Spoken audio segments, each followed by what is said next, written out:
at the Junior Beast Taming School, where the students are reminded of the upcoming Beast Master exam, scheduled to take place in less than a week. Tomorrow is the crucial day of the Beast Master Qualification Assessment. Inside the classroom, the teacher addresses the students, congratulating them on forming contracts with their first beasts. He emphasizes the importance of resting well and preparing thoroughly to achieve good results. After delivering his advice, he dismisses the class. Later, a group of students discusses the upcoming assessment. One student expresses his nervousness, while another reassures him, saying their current skills might still allow them to qualify as apprentice Beastmasters. However, the challenges of advancing to the higher Beast Master Academy remain daunting, and some students don't even dare to dream about it. Meanwhile, a confident boy shares his ambitions. He aims to join the Beast Master Academy in Ninjeong City. Though he acknowledges it's not the top-tier academy, he feels his abilities are sufficient to secure admission. In contrast, another student worries about failing the apprentice exam, fearing a life of mediocrity if he doesn't succeed. Our boy Lin Zi reflects on the Beastmaster Qualification Assessment, knowing it will be held soon. He is a time traveler who entered this world just a week ago by traveling through time and space, taking over this body. As he sorts through the memories of his new host, he learns about the dark history of this world. Hundreds of years ago, during a catastrophic event, dimensional rifts opened, unleashing hordes of ferocious beasts. Despite the overwhelming threat, humanity fought back with resilience. Through brutal battles, they eventually discovered ways to tame these beasts, turning them into powerful allies for survival and combat. From the chaos of the past, the Beastmaster profession emerged, becoming a key force on the world stage. These individuals gained recognition for their ability to tame and control powerful beasts. In this era, beast tamers were revered as symbols of power, status, and authority. For anyone who aspired to elevate their societal standing, becoming a beastmaster was the ultimate goal. It was not just a profession, it was a ticket to the elite class of society. For the younger generation, their dream was clear: to become a spirit master, wielding immense strength and influence. In this world, once individuals turned 18, they were eligible to form their first contract with a beast. The strength of their soul determined the level of the beast they could tame. Those with stronger souls had access to more powerful creatures, setting the stage for their rise as formidable beastmasters. He reflects that all the grand opportunities of being a beastmaster don't really apply to him. Before he took over this body, the original owner had already formed a contract with a harmless little snowball beast that could only act cute. Frustrated, he realizes that the beast is not only non-lethal, but also incapable of evolving. It's a far cry from the powerful beasts that most beastmasters use to rise in status and power. This leaves him questioning if he's destined for an ordinary, mediocre life in this world. Feeling cheated by fate, he laments how others who time travel gain immense powers or world-destroying abilities, yet his own situation is so lackluster. He wonders why he ended up with such misfortune after coming to this world. As he broods over his unfortunate situation, a group of classmates approaches him. They mockingly tell him to stop worrying about becoming a beastmaster, suggesting that an ordinary office job would suit him just fine.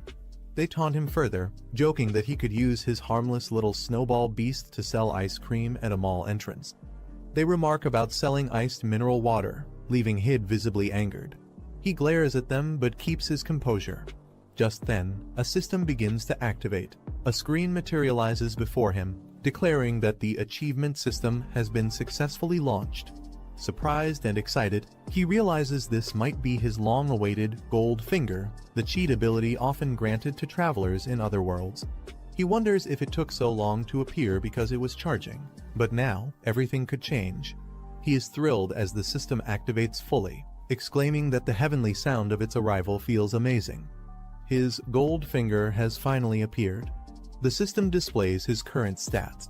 His physique and spirit levels are slightly below average. His pet beast is the little Snowball, and he has no achievements or techniques yet. The system explains its features. Achievements and bonus items can be earned for completing specific tasks. These achievement points can be used to enhance the growth of beasts, unlock skills, and improve Beastmaster attributes. He is particularly thrilled at the idea of earning points and sees it as a game-changing opportunity. He turns his attention to his pet beast, Little Snowball. The system reveals that it has the ice attribute, a rank 1, stage 1 beast. Its growth rate is currently 23.48%, and it possesses a skill called Cold Air Breath. Additionally, it can grow through fighting or consuming energy-rich items, and once it reaches 100% growth, it will evolve. He learns a crucial detail about Little Snowball. When its growth reaches 100%, it can trigger evolution. This revelation shocks him, as he had assumed that evolving was impossible for his pet beast. Curious, he delves deeper into the system's information. It reveals 2 possible evolutionary paths for Little Snowball. Giant Route. This path focuses on enhancing melee combat capabilities and physical strength while sacrificing control over ice elements. The next form, the Snow Monster, can evolve up to rank 5, making it a formidable brute force fighter. Queen Route. This path amplifies the beast's talent for ice element affinity and spell casting abilities while weakening its melee attributes. The next form, the Ice Crystal Spirit, can evolve up to the King rank, granting it immense magical prowess. He is stunned to realize that Little Snowball, which was thought incapable of evolving, might actually possess a hidden evolutionary route. He reflects on the possibilities, thinking that if this is true, he might not have to resort to mundane jobs like setting up an ice cream stall after all. Instead, he begins to wonder if he truly has a chance to become a Beastmaster. The system confirms that the Queen route could lead Little Snowball to evolve into the Ice Crystal Spirit, a form capable of reaching the prestigious King rank. The conditions for this evolution include achieving a 100% growth rate and obtaining rare items like Ice Element Essence and Spirit Jade. Excited by the potential, he decides to take immediate action. He plans to use achievement points to upgrade Little Snowball and help it grow. The system lists several achievements, including contracting the first pet beast, passing the Beastmaster qualification assessment, and enrolling in a Beastmaster Academy. Each achievement offers rewards, but for now, only the reward for contracting his first pet beast is available to collect. He eagerly claims the reward, receiving 100 achievement points and a spirit crystal. With excitement building, he turns his focus to Little Snowball, determined to use the achievement points to help it grow.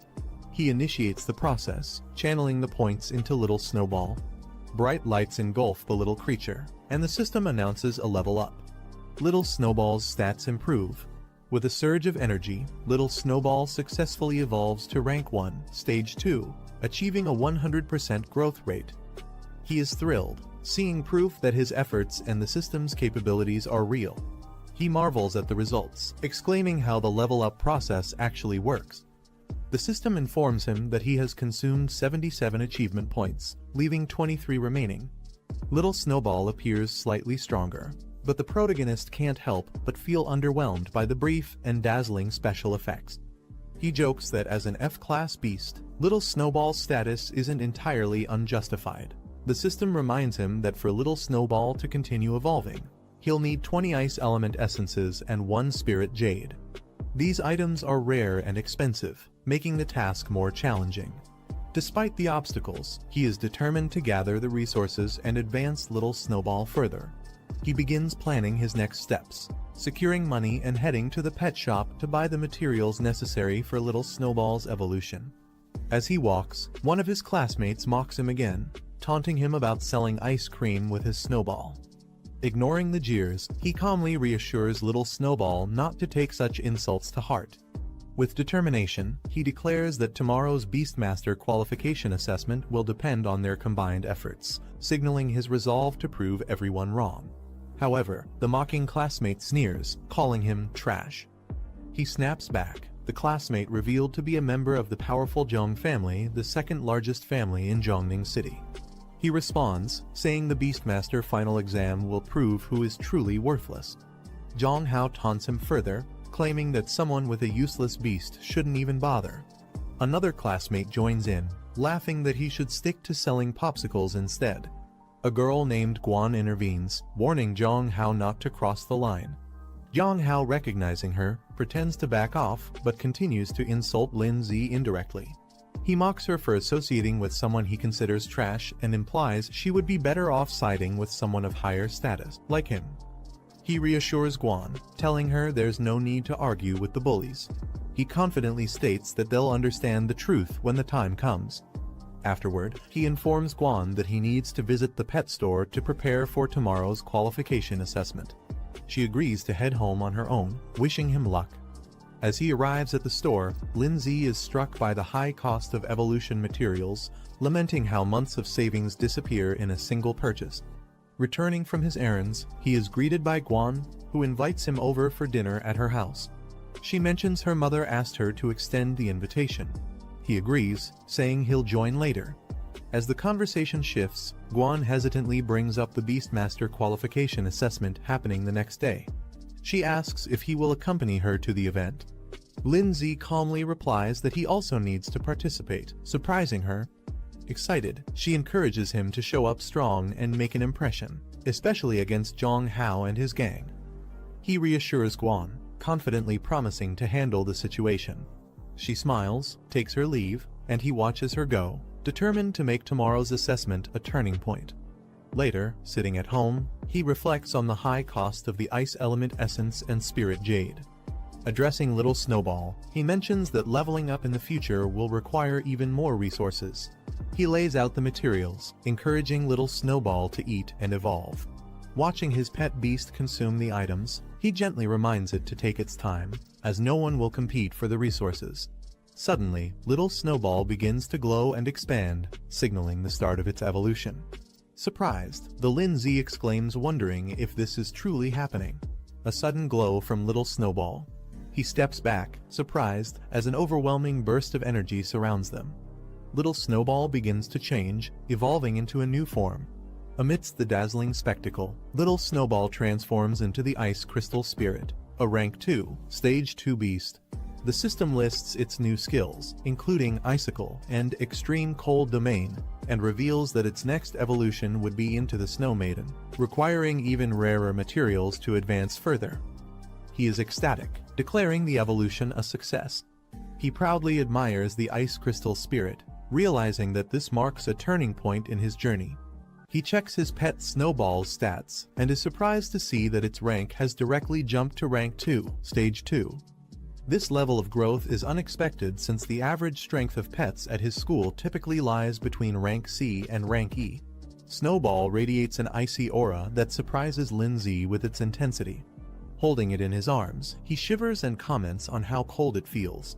As he observes Snowball's surroundings, the icy energy continues to grow stronger, creating a frosty explosion around them. Lindsay realizes that Snowball's strength has increased far beyond his expectations, affecting even the environment around it. The achievement notification confirms Snowball's evolution, granting Lindsay 100 achievement points and a Strength Crystal Roman 11 as rewards for reaching this milestone. He reflects on the materials he used for Snowball's evolution. He notes that without the system prompt guiding him, no one would have considered feeding such rare resources to a weak pet beast. Confident in his decision, he activates the system to extract his rewards. 2 items materialize in front of him, a glowing spirit crystal and a strength crystal. The spirit crystal enhances spiritual strength, which determines the number and level of pets he can contract. The strength crystal boosts his physical fitness, a crucial attribute for survival. Without hesitation, Lindsay consumes the strength crystal. As he absorbs the strength crystal, a surge of power courses through his body. He feels a transformation beginning to take effect. His physique becomes visibly enhanced, surrounded by a powerful aura of energy. The system panel displays his updated stats. His physique has doubled from 1 to 2, his spirit from 0.8 to 1.8, and his spirit power from 80 to 180. Snowball's rank is confirmed as Ice Crystal Spirit, Rank 2, Stage 2, while his achievement points have risen to 123. Testing his newfound strength, Lindsay punches the air, feeling the cold no longer affect him. Instead, a steady stream of energy flows from within, marking a significant breakthrough in his abilities. He tests his enhanced strength by punching a wall, leaving a deep crack. He reflects on the importance of physical strength, even for those who rely on their pets. In dangerous situations, being physically strong can significantly increase survival chances. Meanwhile, Snowball clings to Lindsay's leg, making adorable noises. Lindsay smiles confidently and decides to take the next step in their evolution. Determined, he boldly declares, "Just go all in," and decides to use all his achievement points. As he channels his energy into Snowball, a radiant light surrounds them both. The system confirms the upgrade Snowball has reached rank 1, stage 2, with a 100% growth rate. He uses 123 achievement points, pushing Snowball to rank 2, stage 4, with a growth rate of 24%. Snowball now radiates an icy and confident aura, indicating its immense power. Lindsay smirks, confident about the upcoming evaluation. He knows the Advanced Association will be shocked by their progress. The next day, Lindsay walks through the bustling city streets alongside his sister Guan. She asks if he's ready, and Lindsay confidently replies that he's not only ready, but also determined to obtain the Beast Master qualification today. Guan beams with excitement, noting how motivated Lindsay has become. She comments that the old him would have never participated in something like this. He smiles and responds, "People will always change." Meanwhile, some students nearby notice them. One points out Guan, calling her a talented third-year student at Pinghai No. One middle school, and questions why she's always with someone like Lindsay, whom they consider a loser. Another student mentions that Zhu Hong confessed his love to Guan the previous day and was rejected. Frustrated, one girl expresses her disbelief, questioning what makes Guan so special and why others seem to admire her. One of the students hushes the others, reminding them to keep their voices down. Lindsay, overhearing their comments, reveals internally that Guan is his cousin. Despite being a genius and admired by many at Pinghai No, one middle school, Guan doesn't seem to care about others' opinions. As they walk together, Guan asks Lindsay if he really plans to use Little Snowball in the qualification assessment. Lindsay smiles confidently and assures her, "Of course, don't underestimate Little Snowball." Guan playfully suggests celebrating if they pass the assessment, and Lindsay jokingly hugs her, causing her to exclaim in surprise. She mentions a store she has wanted to visit for a long time. Suddenly, they are interrupted by a loud voice calling out to Guan, demanding her to stop. A young girl points at her, accusing her of stealing her boyfriend. Guan, unfazed, calmly asks, "Who are you? Who's your boyfriend?" Guan identifies the girl's so-called boyfriend as Zhu Hong. With disinterested, she recalls that Zhu had confessed his feelings to her, but she rejected him without hesitation. The girl, enraged, accuses Guan of seducing Zhu first, unwilling to believe her explanation. Unwilling to waste time, Lindsay steps forward and gently pulls Guan away, stating, "Let's go, we have more important things to do." Without any further interaction, the two walk away, leaving the others behind. As Lindsay and Guan turn to leave, the muscular man grabs Guan by the shoulder, stopping her in her tracks. He demands, "You don't take me seriously at all. Did I give you permission to go?" Guan, unbothered by his grip, narrows her eyes and coldly says, "Let go." A menacing aura surrounds her, causing the man to hesitate as fear flashes across his face. Enraged by her defiance, the man raises his arm, preparing for a strike as he attempts to intimidate her. As the man swings his enlarged arm toward Guan, Lindsay calmly steps in, effortlessly grabbing his wrist mid-strike. The unexpected move shocks everyone, including Guan, who watches in silence. The girl protests, yelling at her brother to stop playing around, adding insults about how useless Lindsay is. The man glares at Lindsay and mocks him, questioning if he's trying to play the hero. "Do you really think you can protect her? You should consider your own situation first." Lindsay's expression darkens as he glares at the man. In an instant, he counters the attack, launching the man into the air with a single, precise strike. The impact is so powerful it reverberates through the surroundings. The man crashes to the ground with tremendous force, shocking his sister, who screams, "Brother," as she rushes toward him.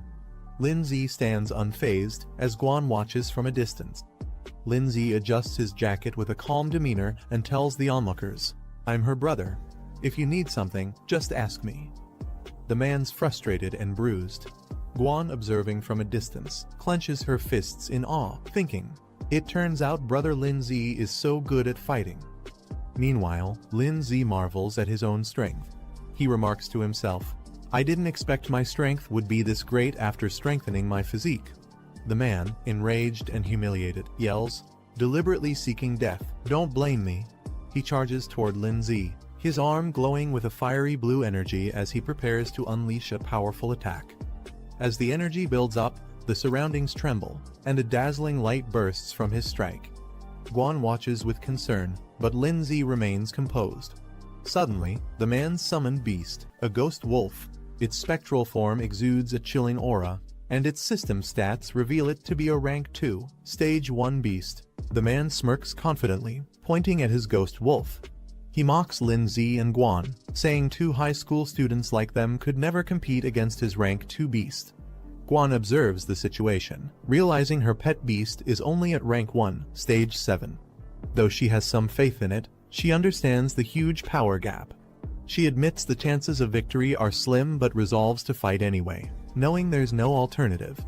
As Guan starts preparing herself, she notices Lindsay moving forward. Surprised, she calls out, asking him what he's doing. Lindsay glances back at her, confidence as he takes charge of the situation. Guan hesitates and asks Lindsay if he's planning to use little Snowball and another plan she suspects. He confidently assures her not to worry, that her qualification assessment must not be jeopardized. He tells her to leave everything to him. The girl mocks Lindsay, ridiculing him for his so-called qualifications and how someone like him dares to speak so boldly. She urges her brother to take action and teach Lindsay a lesson. The man, unfazed by Lindsay's confidence, orders his ghost wolf to attack. The wolf charges forward with immense power. Lindsay steps forward, his hand glowing with power as he prepares to confront the ghost wolf. The ghost wolf leaps toward him with blinding speed. The wolf's attack connects with a burst of light. Suddenly, Snowball unleashes its ability. The surrounding air transforms into a domain of extreme cold, freezing everything in sight, including the ghost wolf. The girl and man are caught off guard by the sudden appearance of this powerful Snowball. Guan wonders aloud if this powerful entity could truly be Snowball. Lin remarks with a confident smile that Snowball has evolved, leaving Guan still in awe of its new power.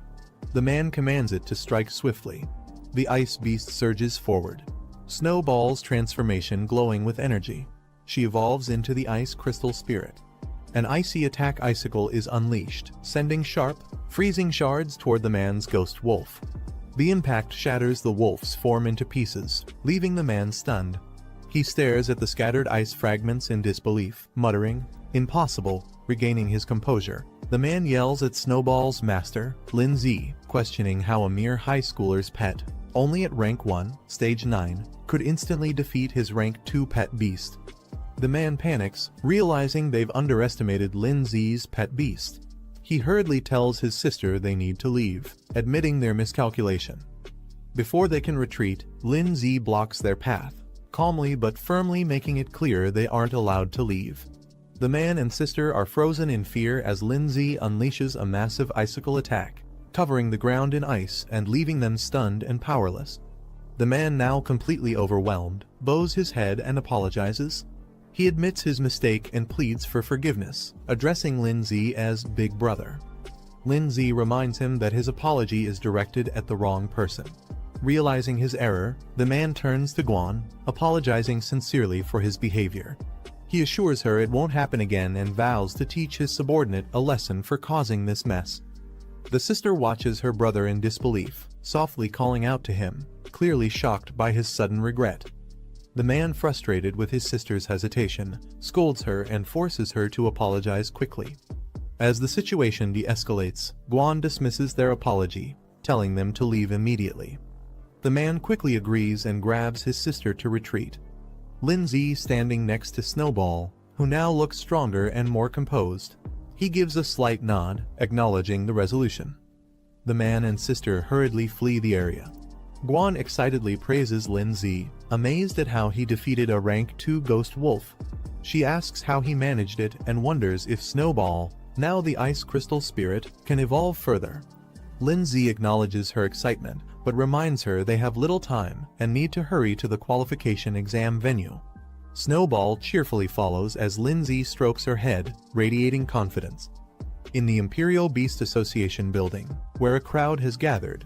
Among them, several onlookers marvel at the magnificent Origin Stone, a mysterious artifact central to their training and examinations. At the Imperial Beast Association, Guan and Lin-Zi observe the Origin Stone. Guan marvels at its size, while Lin-Zi notes that it doesn't seem extraordinary at first glance. As the qualification begins, Lin-Zi reflects on the importance of this test. It's the final assessment of the year, and failure would mean losing the chance to become a Beastmaster. Determined, he resolves to succeed. A representative addresses the candidates, explaining the process. Each participant has received a bronze medal, with rankings low, medium, high, and superior indicating their level. These medals are the key to accessing the Origin Stone realm. The representative explains the rules. Candidates must choose the difficulty level of their challenge. Higher difficulties offer greater rewards but come with increased risks. The rewards include enhancements like increased spirit, physique, and pet growth rates, as well as unlocking additional pet slots. The Origin Stone displays the rewards for each level: low, medium, high, and superior, with superior offering the most significant benefits. The crowd reacts with mixed emotions. Some are inspired, dreaming of passing the superior difficulty, while others doubt their chances, knowing the difficulty of even the high level. One participant resolves to clear the lowest level and secure their promotion. Guan turns to Lin-Zi, curious about his choice. Lin-Zi remains silent, deep in thought, as he considers his decision. The examiner advises the candidates to carefully select their difficulty level, as it will affect their future development. Guan hesitates, contemplating her decision as she stares at the options on her medal. The Origin Stone displays the choices made by the participants. Most choose low and medium difficulties, while only one person selects high, and another dares to pick superior. The crowd reacts in disbelief, mocking the person who chose the superior level, calling it reckless. They doubt whether such a person can handle the challenge, laughing at their audacity. The crowd mocks the superior selection, joking that someone might have accidentally pressed it by mistake, calling the decision foolish. Meanwhile, Lin-Zi, holding his medal, displays a confident smirk.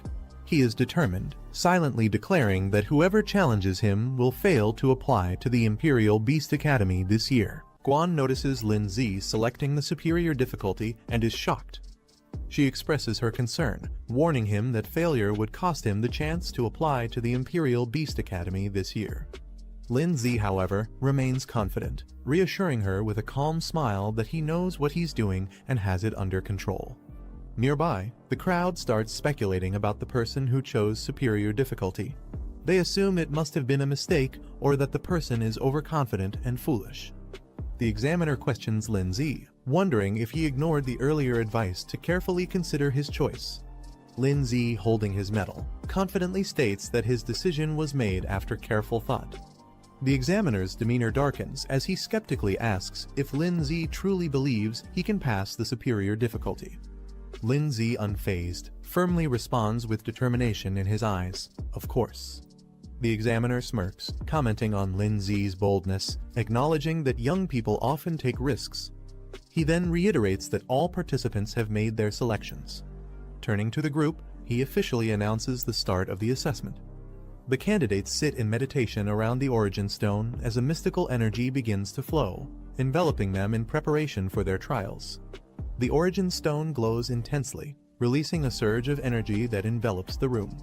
Each participant is surrounded by a sphere of radiant light, signifying the start of their individual trials. The examiner observes the participants on the stone's display, noticing their positions and energies. He specifically takes interest in Lin-Zi, remarking that his choice and actions are intriguing. Lin-Zi finds himself transported into a massive arena, realizing he has entered the virtual realm of the Origin Stone. The rules of the trial are explained. Any injuries sustained or the death of a pet beast within the virtual realm will not affect reality. This assurance allows participants to give their best without hesitation.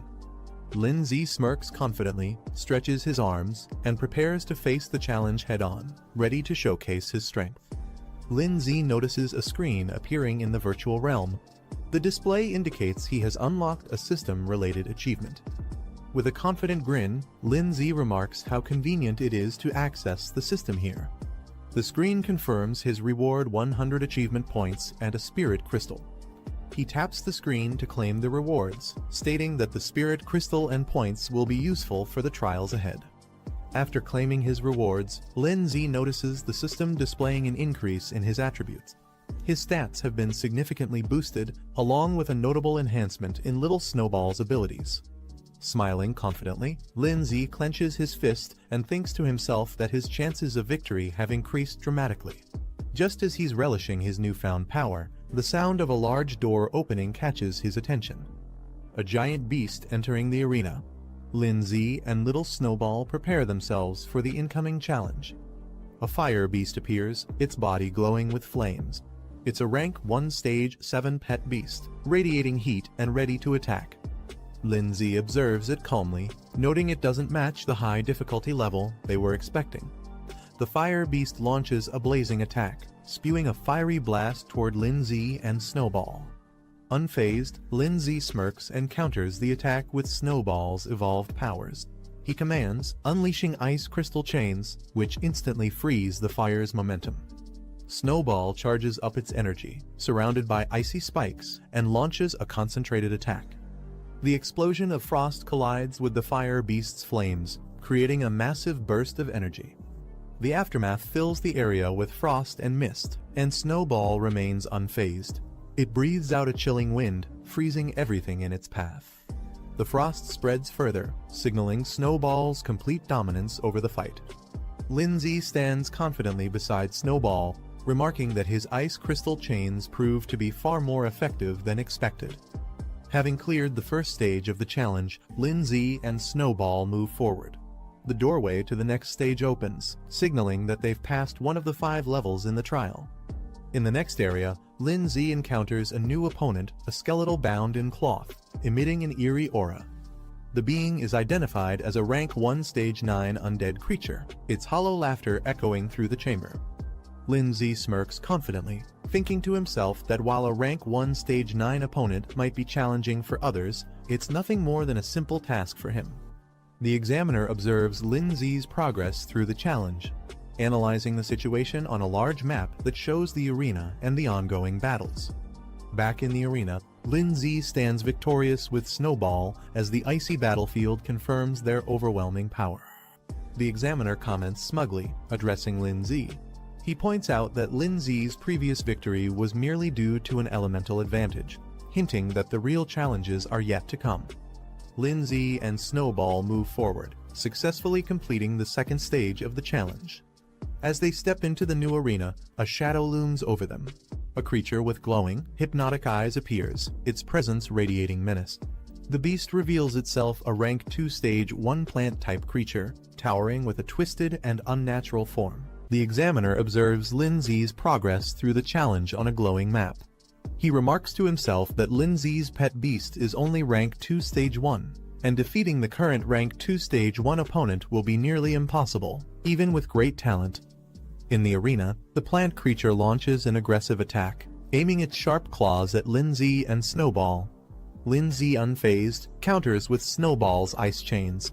However, the plant creature smashes the ground with its powerful limbs, creating a devastating impact that shakes the battlefield. Taking advantage of the chaos, it uses its vines to entangle Snowball. Snowball remains calm, even as the plant beast charges in with glowing claws, preparing for a decisive attack. Meanwhile, the examiner watches. With a smug smile, he comments that while Lindsay might be strong for a freshman, his strength is limited. Back in the arena, Snowball activates the extreme cold domain, releasing a powerful wave of frost that freezes the surroundings and slows the plant beast's movements. The creature struggles against the overwhelming cold but roars in defiance. Lindsay smirks confidently and taunts. "Did you think we only have one skill?"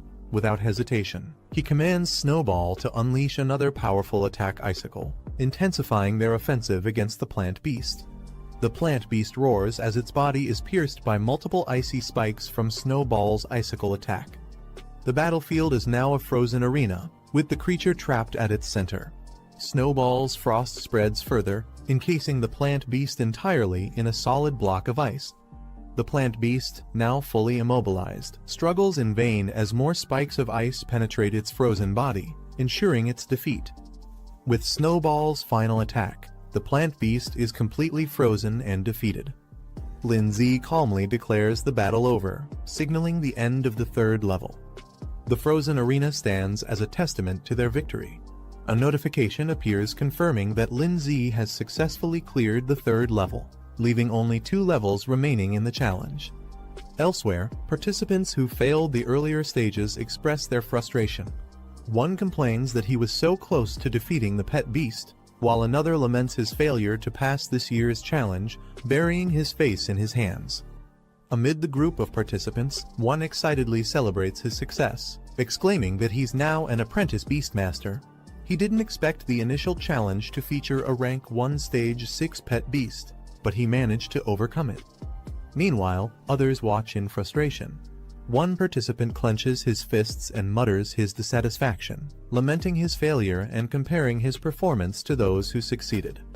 Someone notices the next challenge, a vicious claw beast. The announcement stuns the crowd, who recognize it as a rank 2 pet beast. Murmurs of disbelief ripple through the room as they question why such a high-level beast would appear in the apprenticeship assessment. The 4th level ends with a decisive victory for Lindsay and Snowball. The frozen remains of the opponents stand as proof of their power. Onlookers exclaim in amazement, recognizing Lindsay as the one who challenged the superior difficulty level. With the 4th level cleared, the final stage of the challenge begins. Lindsay confidently remarks that they've reached the last level. In the observation area, participants watch in disbelief, questioning why Lindsay is so powerful. One mentions they know all the top students from the local high schools, but Lindsay's strength seems unmatched and unfamiliar. Meanwhile, Guan happily celebrates her own success, announcing that she's now an apprentice beastmaster. However, her thoughts immediately turn to Lindsay, wondering about his progress and eagerly anticipating his performance in the final stage. The crowd gathers around the monitor, awestruck by Lindsay's performance. Cries of admiration echo through the room as they acknowledge his strength. Guan, watching closely, realizes that Lindsay has cleared the 4th level on superior difficulty. She clenches her fists in excitement, calling it incredible. As the final stage begins, the roar of the beast resonates through the arena. A massive saber-toothed lion emerges. Its sheer size and ferocity shock the onlookers. "It's a rank 2 stage 5 beast," someone exclaims in disbelief. Others remark how impossible it is for a newcomer to defeat such a creature. Guan, though visibly concerned. Lindsay watches calmly as Snowball prepares for battle, commenting that he's finally facing a worthy opponent. Snowball summons another icicle attack, its sharp fragments shooting forward with incredible speed. The enemy's movements are lightning fast, making it difficult for Lindsay to track. He's caught off guard, realizing the speed of the saber-claw assault as it closes in on Snowball. Snowball braces herself against the powerful attack, the clash sending shockwaves through the area as both sides fight for dominance. Snowball takes a direct hit, showing signs of wear as the intense battle continues. The trainer smirks, confident in his pet's advantage. He challenges Lindsay, curious if he has any new tricks left to show, while mocking that this might be the end for him. The saber-toothed lion charges forward, its ferocious aura overwhelming. Lindsay observes the fight carefully, recognizing the disparity in power. He acknowledges that while Snowball has the advantage of being at a higher stage, the outcome depends on various factors like attributes, environment, and strategy. Lindsay notes that Snowball is in a weakened state after consecutive battles, facing such a strong opponent with superior speed and power. The saber-toothed lion grows more ferocious, realizing it might actually lose if the battle continues like this. Lindsay calls out to Snowball, urging her to brace herself for the incoming attack. The lion lunges with full force, claws glowing with lethal energy, aiming to end the battle in one decisive blow. Watching closely, Lindsay stays calm but focused. As the lion charges, he recognizes the moment he's been waiting for. Now's the time, he thinks. Snowball summons a final icicle, releasing a concentrated burst of freezing power to meet the lion's charge head-on. The aftermath of the clash leaves a cloud of frost and dust hanging in the air. The saber-toothed lion lies on the ground, visibly injured, with icicles embedded in its body. In the crowd, spectators murmur in confusion. They speculate about the outcome, some wondering if it ended in a tie, while others question what exactly just happened. One onlooker points out the lion's condition, drawing everyone's attention. The saber-toothed lion struggles to move but ultimately collapses, its defeat becoming evident to all. Meanwhile, Snowball stands firm. Snowball's eyes glow intensely as it channels its energy into a powerful strike. The battlefield is filled with a burst of light as Snowball unleashes an overwhelming attack, aiming directly at the saber-toothed lion. The lion charges forward, attempting to counter Snowball's attack. Its paws meet the icy terrain, but shards of ice quickly form around them. Despite its struggle, the saber-toothed lion roars and pushes forward. Lindsay analyzes the situation, noting that the saber-toothed lion, being a beast adapted to extreme cold, has remarkable resistance to icy attacks. Despite his confidence, Lindsay begins to feel the pressure of the lion's resilience. A system notification suddenly appears, declaring a new achievement unlocked. The display reveals that Lindsay has gained 100 achievement points and unlocked a new skill feature. Intrigued, Lindsay wonders aloud about the meaning and potential of this newly unlocked ability, his mind already planning how to leverage it for the battle. Lindsay reviews the system panel displaying 3 new skills: a control-based ice lock, a defensive ice barrier, and an area-based ice spike attack. Each skill requires a specific number of achievement points to unlock, with varying growth potential. Surprised, Lindsay realizes he can equip more skills than expected, noting that most pet beasts are typically limited to just 2 basic abilities. He contemplates the strategic advantages of having multiple options in battle. Weighing his current situation, Lindsay decides that a strong single-target control skill is most necessary. He selects the Extreme Ice Lock ability, using 50 achievement points to unlock it, as the panel confirms his decision. The saber-toothed lion charges at Lindsay and Snowball with intense ferocity, its powerful strike aimed directly at its target. Snowball, standing firm, channels its energy to counter the attack. A dazzling light engulfs the battlefield as Snowball undergoes an upgrade. The system confirms Snowball has advanced to rank 2, level 7, increasing its growth rate to 54%. Onlookers, witnessing the radiant display from afar, react with surprise and curiosity. One exclaims, "What's with that light?" Another realizes, "It's an upgrade." The crowd is baffled by Snowball's sudden upgrade. Some speculate about the resources used, while others argue upgrades should only happen after securing a victory, leaving them suspicious of Lindsay's tactics. Lindsay, unfazed by their doubts, confidently gestures to the saber-toothed lion, inviting it to make its move. As the lion charges with renewed ferocity, Snowball activates the newly acquired Extreme Ice Lock skill. Chains of glowing frost encircle the lion, halting its attack mid-air and leaving it restrained. The saber-toothed lion struggles to break free from the icy chains of the Extreme Ice Lock, roaring in frustration. Lindsay channels his power and uses the Ice Spike ability. Shards of ice form above the lion and crash down with incredible force, piercing through the beast's defenses. The lion lets out a final roar as it succumbs to the relentless assault. The spectators are stunned by the display of power, murmuring questions about the mysterious skill and why it was so effective.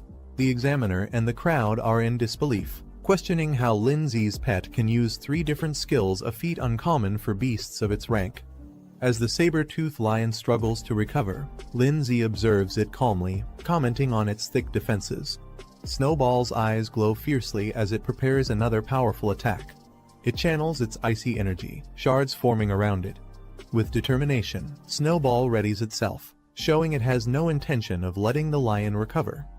With Snowball's final attack, the saber-toothed lion is completely subdued, collapsing onto the icy battlefield in defeat. Lindsay stands victorious alongside Snowball, their combined strength leaving the audience in awe. The system announces Lindsay's success, declaring his evaluation as completed at an extraordinary difficulty level. Guan jumps with excitement, cheering for Lindsay and celebrating his hard-earned victory.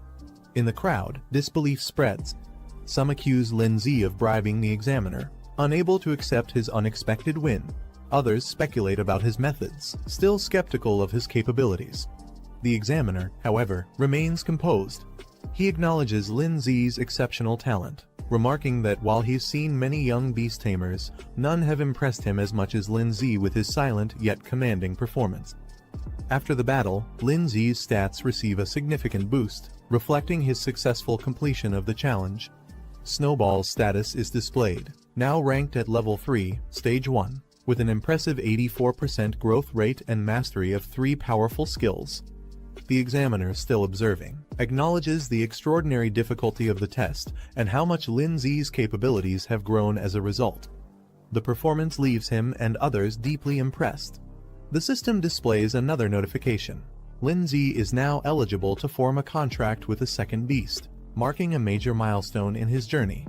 Lin Zi reflects on his next step, deciding which beast to form a contract with as his second companion. He considers his options, planning to visit a pet shop to explore the possibilities. The system announces Lin Zi's rewards, 200 achievement points and a spirit stone, acknowledging his successful completion of the trial. The notification also signals the conclusion of the evaluation. As the trial ends, Lin Zi opens his eyes, finding himself back in the real world. A crowd gathers around him, their silence filled with curiosity and astonishment at his extraordinary performance. Lin Zi sits calmly, unaffected by their reactions.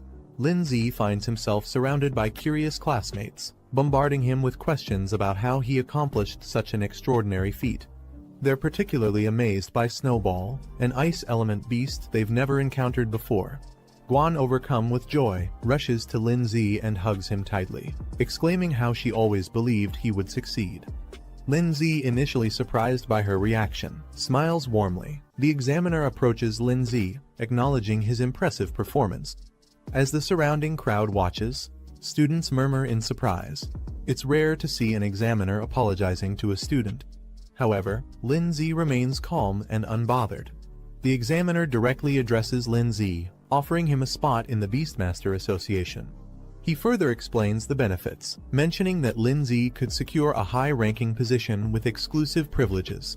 Even top graduates don't easily receive such offers. Guan, standing beside Lin Zi, urges him to accept, recognizing the rarity of this opportunity. The competition for a spot in the Beastmaster Association is intense, like crossing a narrow bridge against thousands of others. Lin Zi considers the offer. Accepting would mean all his academy expenses, including tuition and living costs, would be covered. It would also raise his status in everyone's eyes. However, he knows there's no such thing as a free lunch. Opportunities like this always come with hidden costs. Facing the examiner, Lin Zi politely declines, stating he has already made up his mind and will decide his future after graduation. His firm response leaves the examiner and the surrounding students momentarily stunned. After Lin Zi declines the offer, another student eagerly steps forward, asking if he can take the spot instead. The examiner ignores him, his focus still on Lin Zi. He recognizes Lin Zi's rapid growth and realizes that in the future, Lin Zi will be even stronger and able to negotiate for much greater benefits.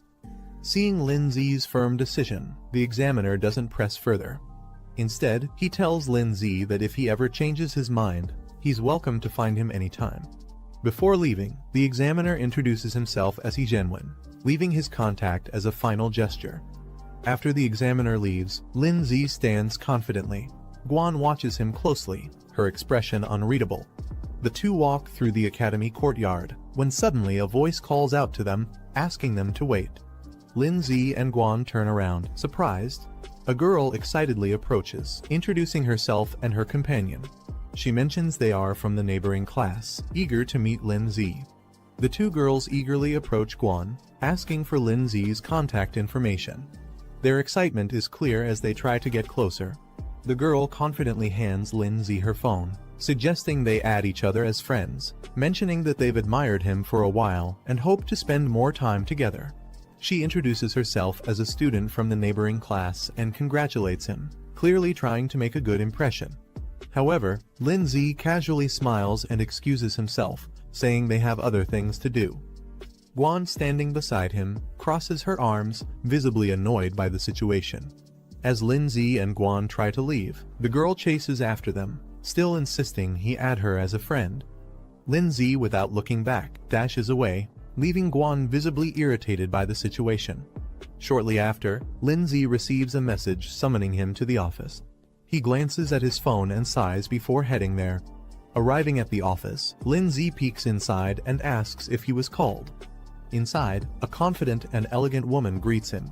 She leans back in her chair intrigued, and mentions that she heard he successfully passed an extremely difficult trial. Lindsay hesitates for a moment, observing the teacher's expression.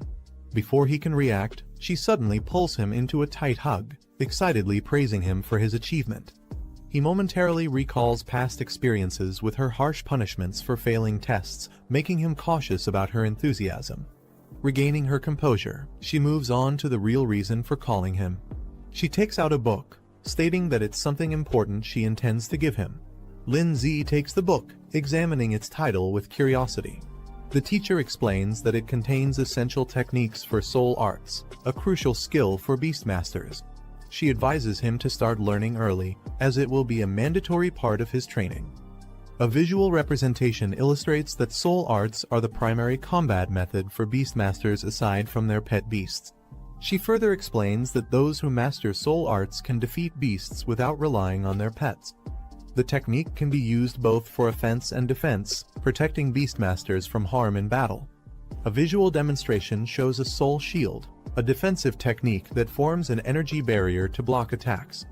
Lindsay, excited about the new knowledge, thanks his teacher and eagerly rushes off to start practicing. She reminds him that if he ever has questions, he can come back anytime. Later, Lindsay sits on his bed, carefully studying the book. He flips to a page detailing Soul Shield, which consumes soul power to create a full-body protective barrier against any incoming damage. Lindsay sits in his room, deep in thought. He knows mastering the basics early will give him an advantage when he enters the Beastmaster Academy, allowing him to focus on advanced techniques. Determined, he begins meditating, channeling his energy as a powerful blue aura swirls around him. His eyes glow with intensity as he activates Soul Shield, successfully forming a protective barrier around his body. The shield stabilizes, radiating a strong defensive energy. His training is already showing results. Lindsay observes his shield, realizing he has already grasped the basics. Most people take days or even months to learn soul arts, but he mastered it in just 10 minutes. His 7/8 spirit physique proves to be extremely efficient. Sitting within his shield, he notices a system prompt offering to upgrade his soul shield by spending 50 achievement points out of his 350. With a confident smirk, he confirms his system can enhance even soul arts. Lindsay checks his achievement points, noticing he has accumulated more than expected. The system prompts him, asking if he wants to spend some points to upgrade soul protection. Considering his options, Lindsay decides that survival skills should be upgraded in one go. Without hesitation, he selects the option, using a portion of his points for an instant enhancement. Lindsay activates Soul Protection, advancing it to the 3rd stage. A powerful barrier forms around him, radiating with energy as the upgrade takes effect.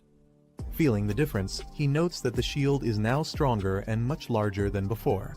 He smirks, realizing it could easily cover multiple people at once, a significant boost to his defenses. Lindsay checks his soul power, realizing that activating Soul Protection only consumes a small amount each time.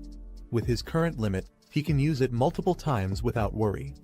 Remembering the Spirit Soul Stone he received from an achievement, he decides it's time to use it, thinking it might further enhance his abilities. After using the Spirit Soul Stone, Lindsay feels a surge of power. His soul power and spirit level increase significantly, boosting his overall strength. Looking at his current reserves, he realizes that using all this power just for defense would be wasteful. Deciding to make the most of it, he considers learning a few more skills to balance his abilities. Lindsay flips through a skill book, looking for useful abilities. He comes across Soul Arrow, a technique that focuses spiritual energy at the fingertips and fires it like a projectile. Turning the page, he finds Soul Impact, a close-range attack that condenses energy into a powerful strike. Seeing their potential, he considers learning both skills to expand his combat options. As night falls, the city is quiet, with only a few lights glowing in the distance. Inside, Lindsay closes his eyes, steadying his breath. A faint aura of energy surrounds him as he focuses, processing everything he has learned. Lin Zi's eyes snap open, a sharp golden glow flashing within them. Without hesitation, he launches forward, unleashing Soul Arrow at high speed. The energy projectile shoots out as he moves with precision, testing his control over the technique. Lin Zi fires Soul Arrow, watching as it shoots forward with precision. Though the attack isn't highly destructive, he notes its accuracy is impressive, making it a reliable long-range option. Satisfied with the test, he moves on to the next skill, Soul Impact. Clenching his fist, golden energy gathers around it. Lin Zi gathers energy into his fist, golden flames surging around him as he unleashes Soul Impact. The force explodes forward, sending shockwaves through the room. Testing its power further, he throws a punch, consuming 30 soul power in an instant. The impact is strong, confirming that this close-range attack will be a devastating addition to his arsenal. Lin Zi observes the aftermath of his soul impact, surprised by the sheer damage it caused. The wall in front of him is shattered, proving the technique's destructive potential. A system notification appears, informing him that he has successfully learned 3 soul techniques and has been rewarded with a soul recovery potion, which can instantly restore all his soul power. Lin Zi looks at the shattered wall, satisfied with soul impact's effectiveness. He decides to save his soul recovery potion for a crucial moment, knowing it could be a game-changer in battle. Feeling confident, he spends 100 achievement points to upgrade Soul Arrow and Soul Impact to level 2. With his skills now stronger, Lin Zi decides to save his remaining achievement points for emergencies. With his skills upgraded, he shifts his focus to his next goal, earning money to buy a second pet beast. The next day, he heads to the mission center, a place where trainers take on tasks to earn rewards. At the mission center, Lin Zi joins the crowd, scanning the available tasks. The screens display various missions, each offering different rewards. Confident in his abilities, he decides to start with basic-level missions. Given his current strength, completing them shouldn't be a problem, and it's a good way to earn money quickly. Lin Zi scans the mission list, evaluating the rewards. The tasks range from eliminating ghost scorpions near a village to clearing mutant beetles in a canyon, with rewards varying from 10,000 to 40,000. Without hesitation, he selects the highest-paying mission dealing with the mutant beetles. If he's going to put in the effort, he might as well aim for the best reward. After selecting the mutant beetle mission, Lin Zi is notified that, as a beginner beast master, he has been automatically assigned 3 teammates for safety, and the reward will be split among them. Annoyed, he punches a training dummy, frustrated that he has to share the earnings. He was confident he could handle it alone. A mission map appears, marking the target location, Iron Bell Canyon. He needs to arrive before 2 p.m., ready for the hunt. Lin Zi arrives at Iron Bell Canyon, where his assigned teammates are already waiting. The canyon is rugged, with flags marking the mission site. A man with green hair, identified as Zhang Jin, a low-tier beast master, smirks upon seeing Lin Zi. Mocking him, he comments that Lin Zi took long enough to arrive and questions if he's even graduated yet. Another teammate, Zhao Mingxian, a muscular low-tier beast master, frowns upon seeing Lin Zi. He questions why they got stuck with someone inexperienced, clearly unimpressed. Before the situation escalates, Yu Zuyun, the only female in the group, steps in with a smile. She tells them to relax and not be too harsh on Lin Zi, lightening the mood with her friendly attitude. Yu Zuyun playfully tells Lin Zi to just follow her lead, reassuring him. Lin Zi responds with a relaxed smile, admitting that he hasn't graduated yet and will be relying on them for this mission. Zhao Mingxian sighs in frustration, accusing Yu Zuyun of flirting again. He warns the group that this mission might be tougher than expected and tells them to stay focused if they want to survive. Yu Zuyun, unimpressed by his serious tone, dismisses his concerns with a scoff. Zhao Mingxian takes charge as the temporary team leader, demanding that Lin Zi follow his instructions once they reach the mission site.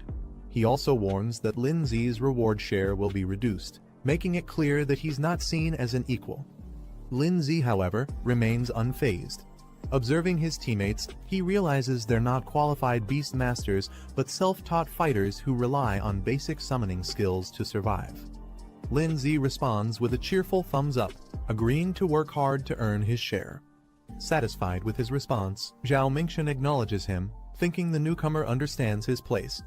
With that settled, the team heads into the canyon, ready to begin the mission.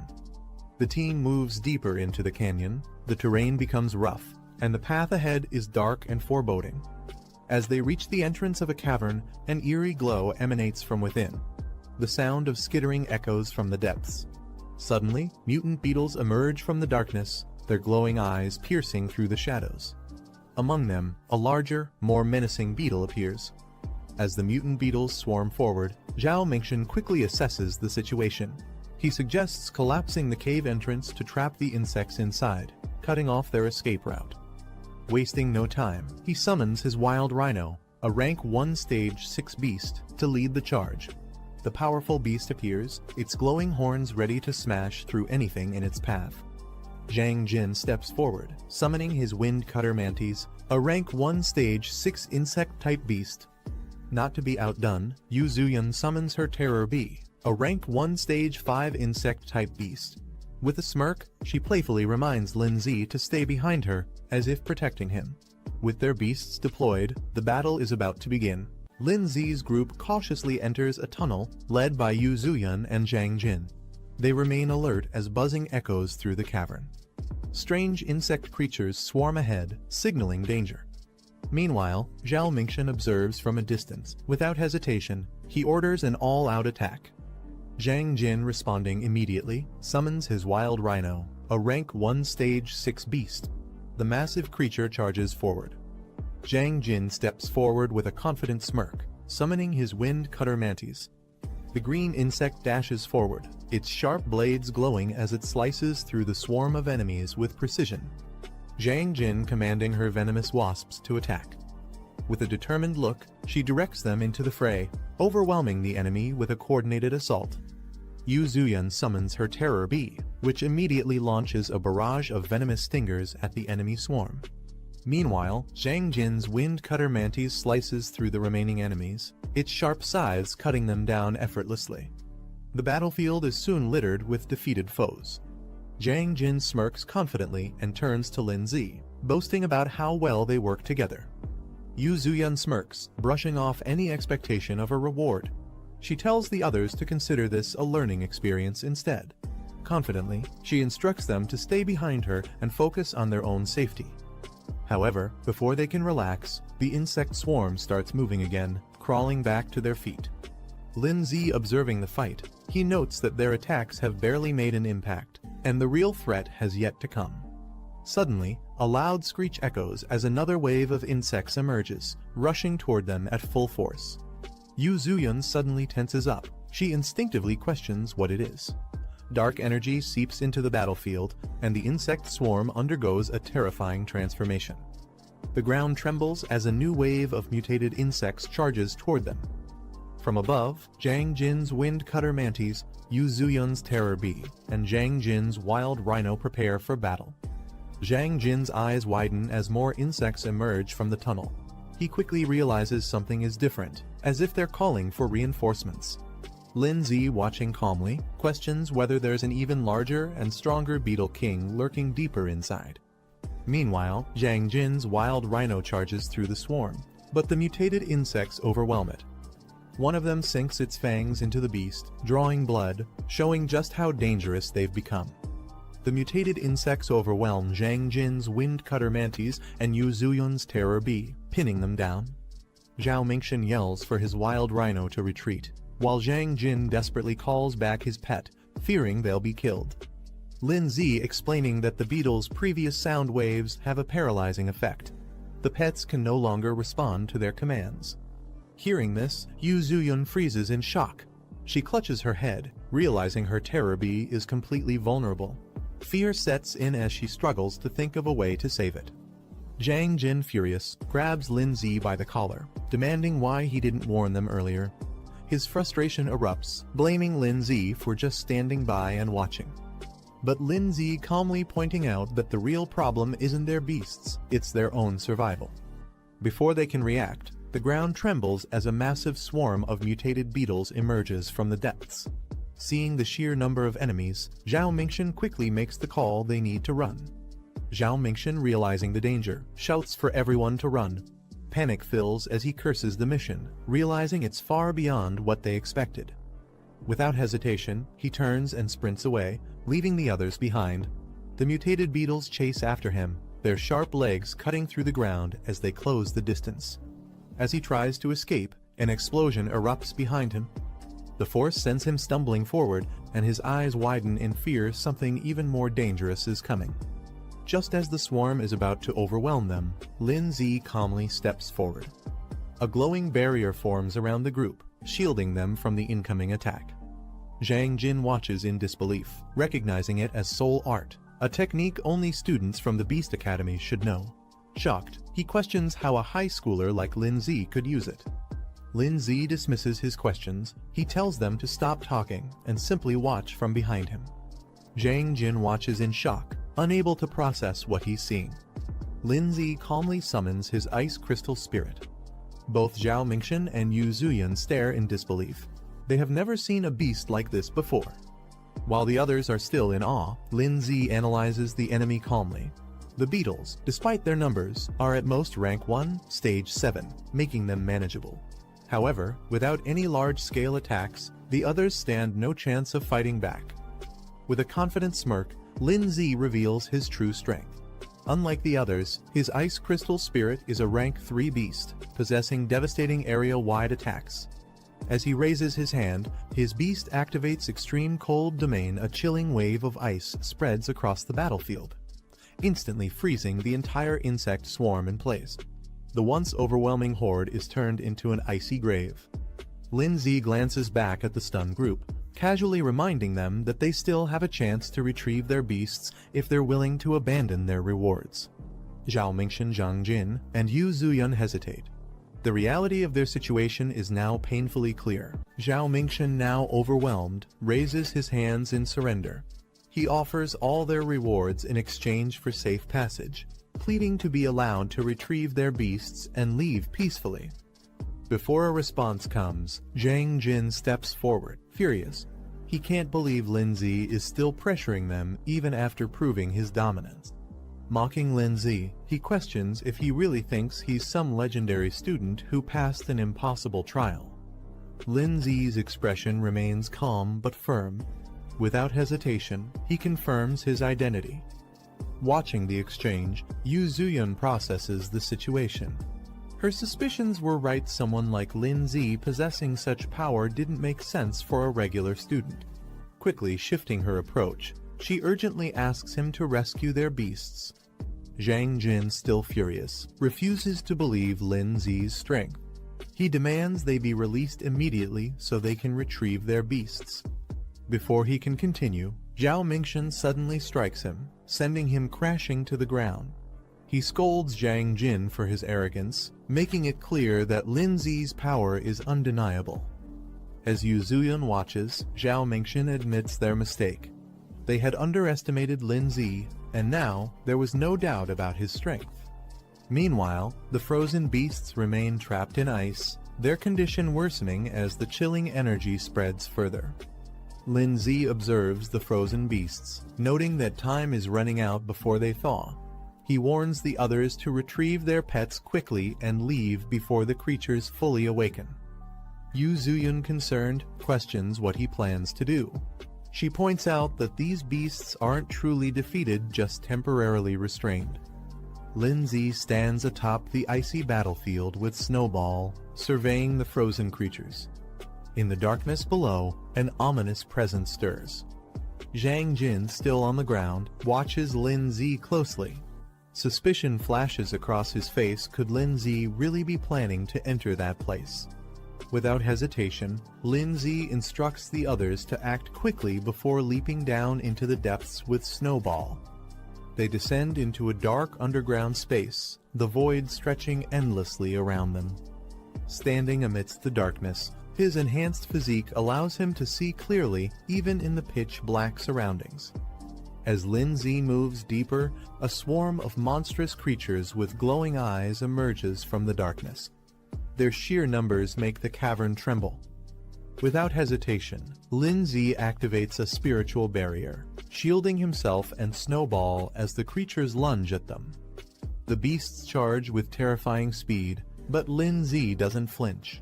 He counters instantly, releasing a powerful spiritual impact that sends them crashing to the ground. One by one, the monsters fall under his relentless attacks, but the battle has only begun. A swarm of glowing-eyed creatures rushes toward Lin Zi, their sheer numbers overwhelming. He quickly activates an ice barrier, blocking their attacks. However, as more creatures slam into the shield, cracks begin to form. Maintaining the barrier is draining his energy fast. Realizing he needs a different approach, Lin Zi recalls his progress. So far there's still something he can use. A new system prompt appears before him, revealing an ice shield and a frost nova ability. These skills could turn the tide of battle. Lin Zi checks his remaining achievement points, 150 left. Just enough. Snowball activates her newly acquired skills, her body radiating with icy energy. Her evolution grants her Ice Shield and Frost Nova, two powerful abilities. With Ice Shield, she can now move freely without relying on Lin Zi's protection. Meanwhile, Frost Nova provides a devastating area-wide attack, perfect for clearing out the overwhelming enemies. However, Lin Zi notes that for maximum impact, Frost Nova requires collecting surrounding ice energy, making it an ideal combination with extreme cold domain. Lin Zi commands Snowball to unleash her power. With an icy glow, she activates Frost Nova, sending shards of ice erupting in all directions. The creatures charging at them are instantly frozen mid-air, their movements halted. Cracks spread across their bodies before they shatter into icy fragments. Standing within the spiritual barrier, Lin Zi ensures the area is saturated with ice energy. Now fully charged, Snowball gathers the remaining energy and prepares for a devastating final strike. With one last command, she unleashes Frost Nova at full power, engulfing everything in a blizzard of destruction. Snowball gathers an immense amount of ice energy, forming a glowing crystal at her fingertips. With a flick of her hand, she launches Frost Nova, sending a powerful surge of ice across the battlefield. The frozen wave engulfs the swarm of creatures, their bodies freezing solid before shattering into countless shards. Lin Zi watches as the aftermath unfolds. A system notification appears: 50 armored insects eliminated. With a smirk, he acknowledges the sheer destructive power of the attack. Even the creature's defenses couldn't withstand it. Lin Zi checks Snowball's status. She has advanced to Stage 2 of Tier 3, with 89% growth. One more push, and she could reach her next evolution, Snow Maiden. Observing the surroundings, Lin Zi realizes that battling these creatures allows his pet to gain experience and level up. Though the process is slow, the sheer number of enemies makes this an ideal training ground. With Snowball on the verge of evolution, Lin Zi considers pushing forward. But before he can decide, an eerie sound echoes from deeper within the cave.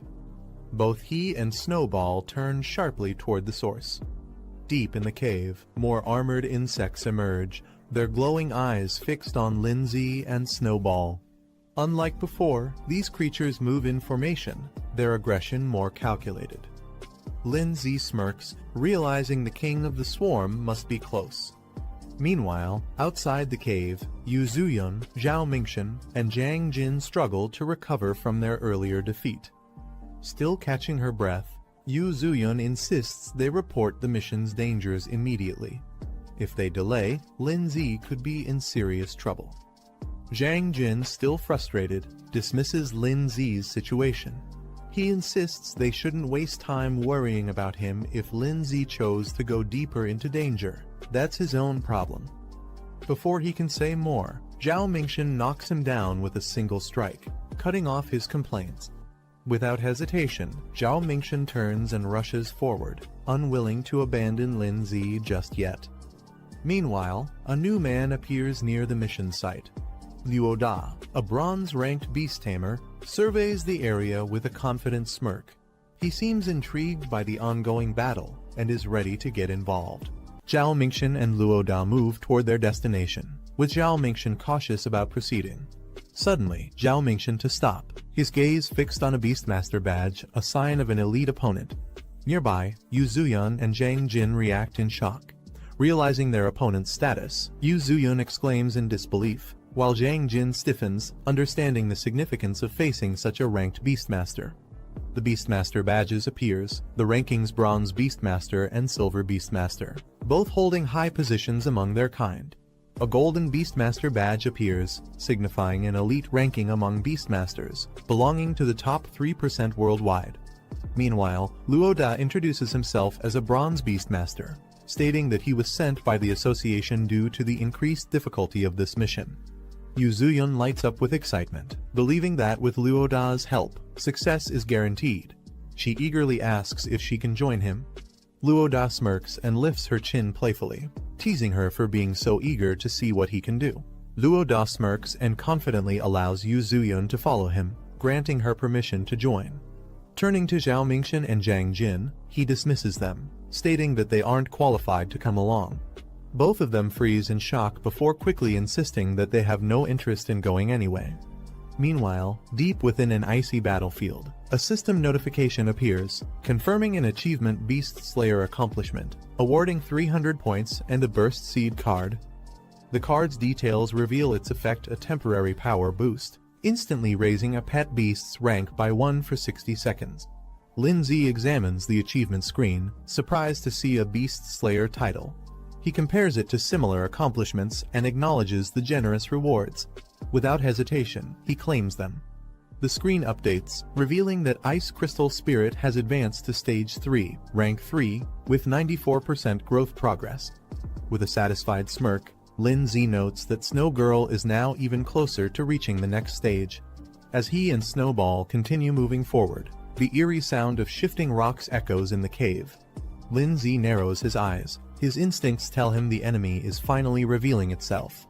A sharp claw pierces the ground, sending a tremor through the cave. Lindsay's eyes widen as a massive armored insect appears before him, its glowing green eyes locked onto its next prey. Taking a step back, he mutters in disbelief, this thing is far bigger than he expected. Recalling the mission details, he realizes that the bell claw insect's crisis was reported only a week ago. That means this beast has recently evolved, making it even more dangerous.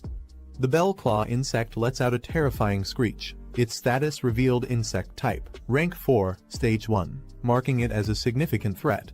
Lindsay quickly assesses the situation. If he retreats now, he'll leave empty-handed. That's not an option. He decides to take a risk, planning to drag this fight out strategically. Before he can act, a massive figure crashes down from above, radiating power. The impact sends debris flying, shaking the cave with overwhelming force. A rock golem suddenly charges into the battlefield, knocking aside smaller creatures as it lands with a heavy impact. From a distance, Yu Zuyun and the others spot Lindsay and rush over, relieved to see him unharmed. Lindsay reassures her he's fine but is surprised they returned. Noticing an unfamiliar face, he questions who the newcomer is. Luoda smirks and tells Lindsay to step back, warning him that this place is far too dangerous. He then reveals the true identity of their opponent, the Bellclaw Insect King, a feared creature of legend.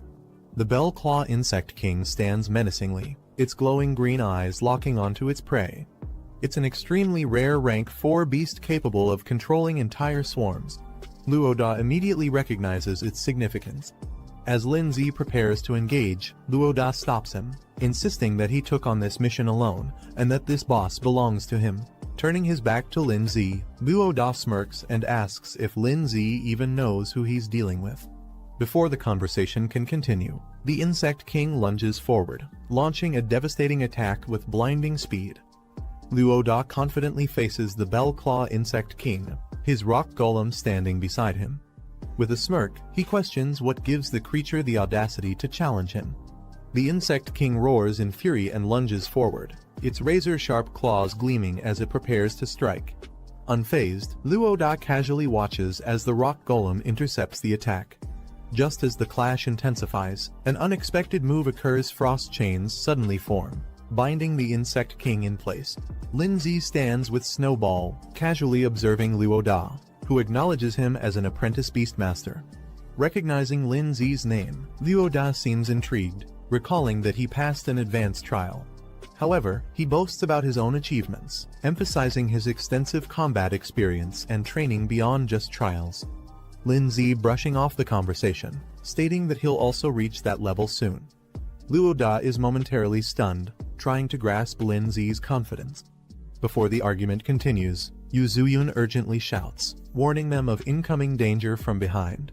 The Bell Claw Insect King spins violently, its massive claws slashing through the air. Luo Da sighs, annoyed by the situation. He turns to Lin-Zi, telling him to watch closely. This is the difference between them. Activating his soul art, Luo Da commands his rock golem, causing fragments of stone to float and merge. The golem's power surges, its fists now engulfed in flames, evolving to rank 4, stage 2 for a devastating attack. Lin-Zi watches in surprise, realizing that Luo Da's soul art grants his beast a powerful enhancement. The rock golem, now strengthened, launches itself into the air, its fiery fists aimed at the Bell Claw Insect King. With a thunderous impact, the golem crashes down, sending flames and shockwaves across the battlefield.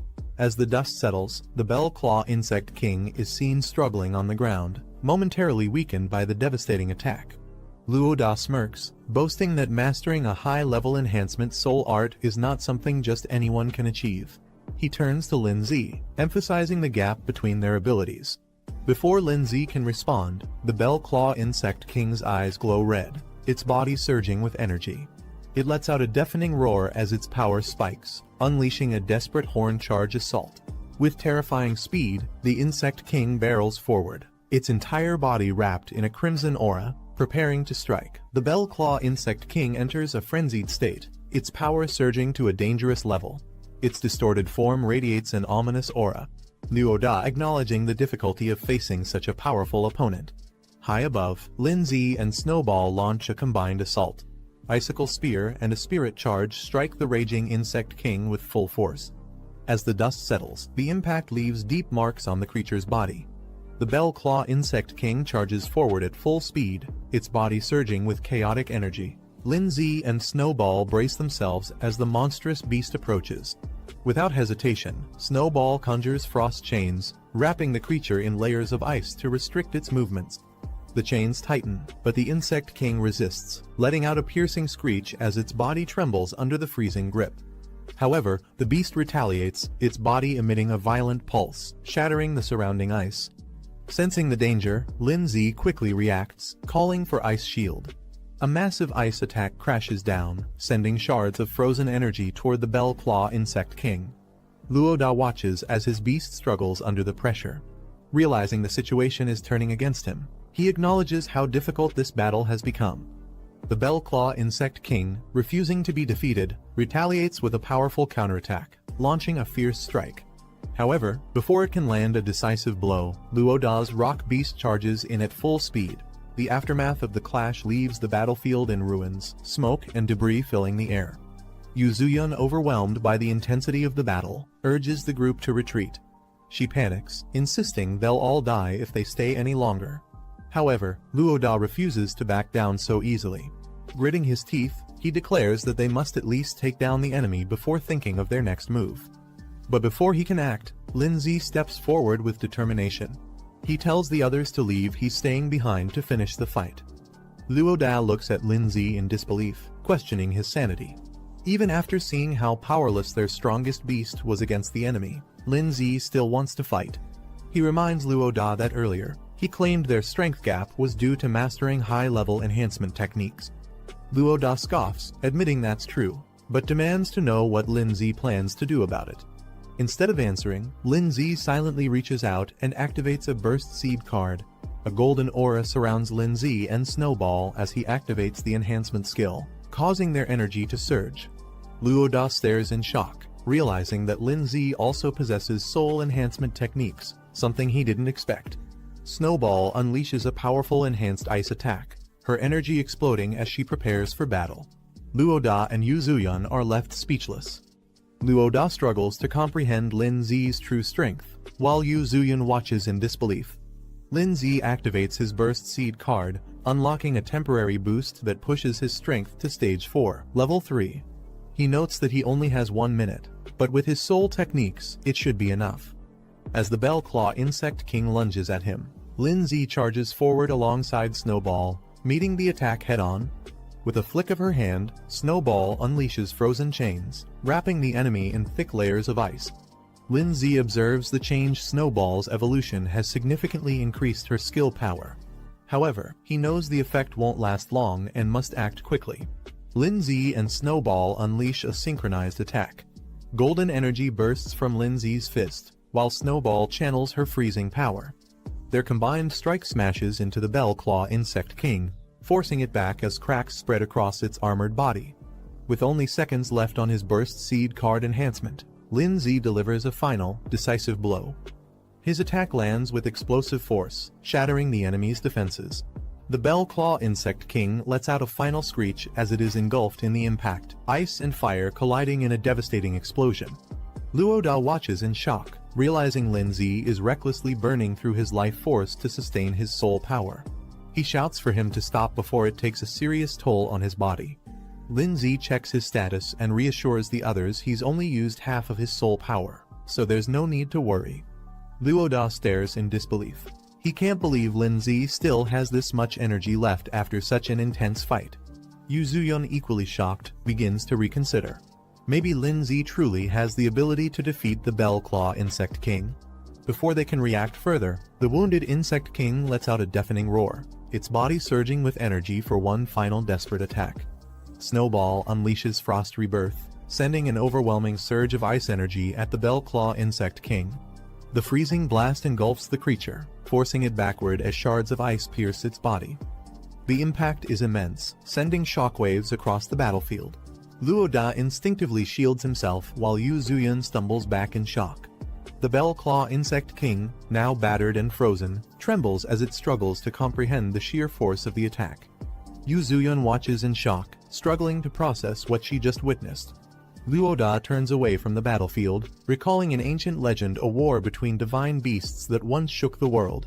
He speaks of the 5 elemental beasts, powerful creatures that were said to have vanished after the great battle. The vision of these legendary beings flickers in his mind, their overwhelming presence lingering as if they were never truly gone. Meanwhile, Lindsay clenches his fist, his enhancement timer ticking down to 30 seconds. Without hesitation, he moves in for the final strike, declaring the fight is about to end. Snowball gathers an immense amount of ice energy, the air around her freezing as countless ice shards take shape. The Bell Claw Insect King scurries through the tunnels at high speed, trying to escape. But from above, Lindsay charges down with immense power, alongside Snowball.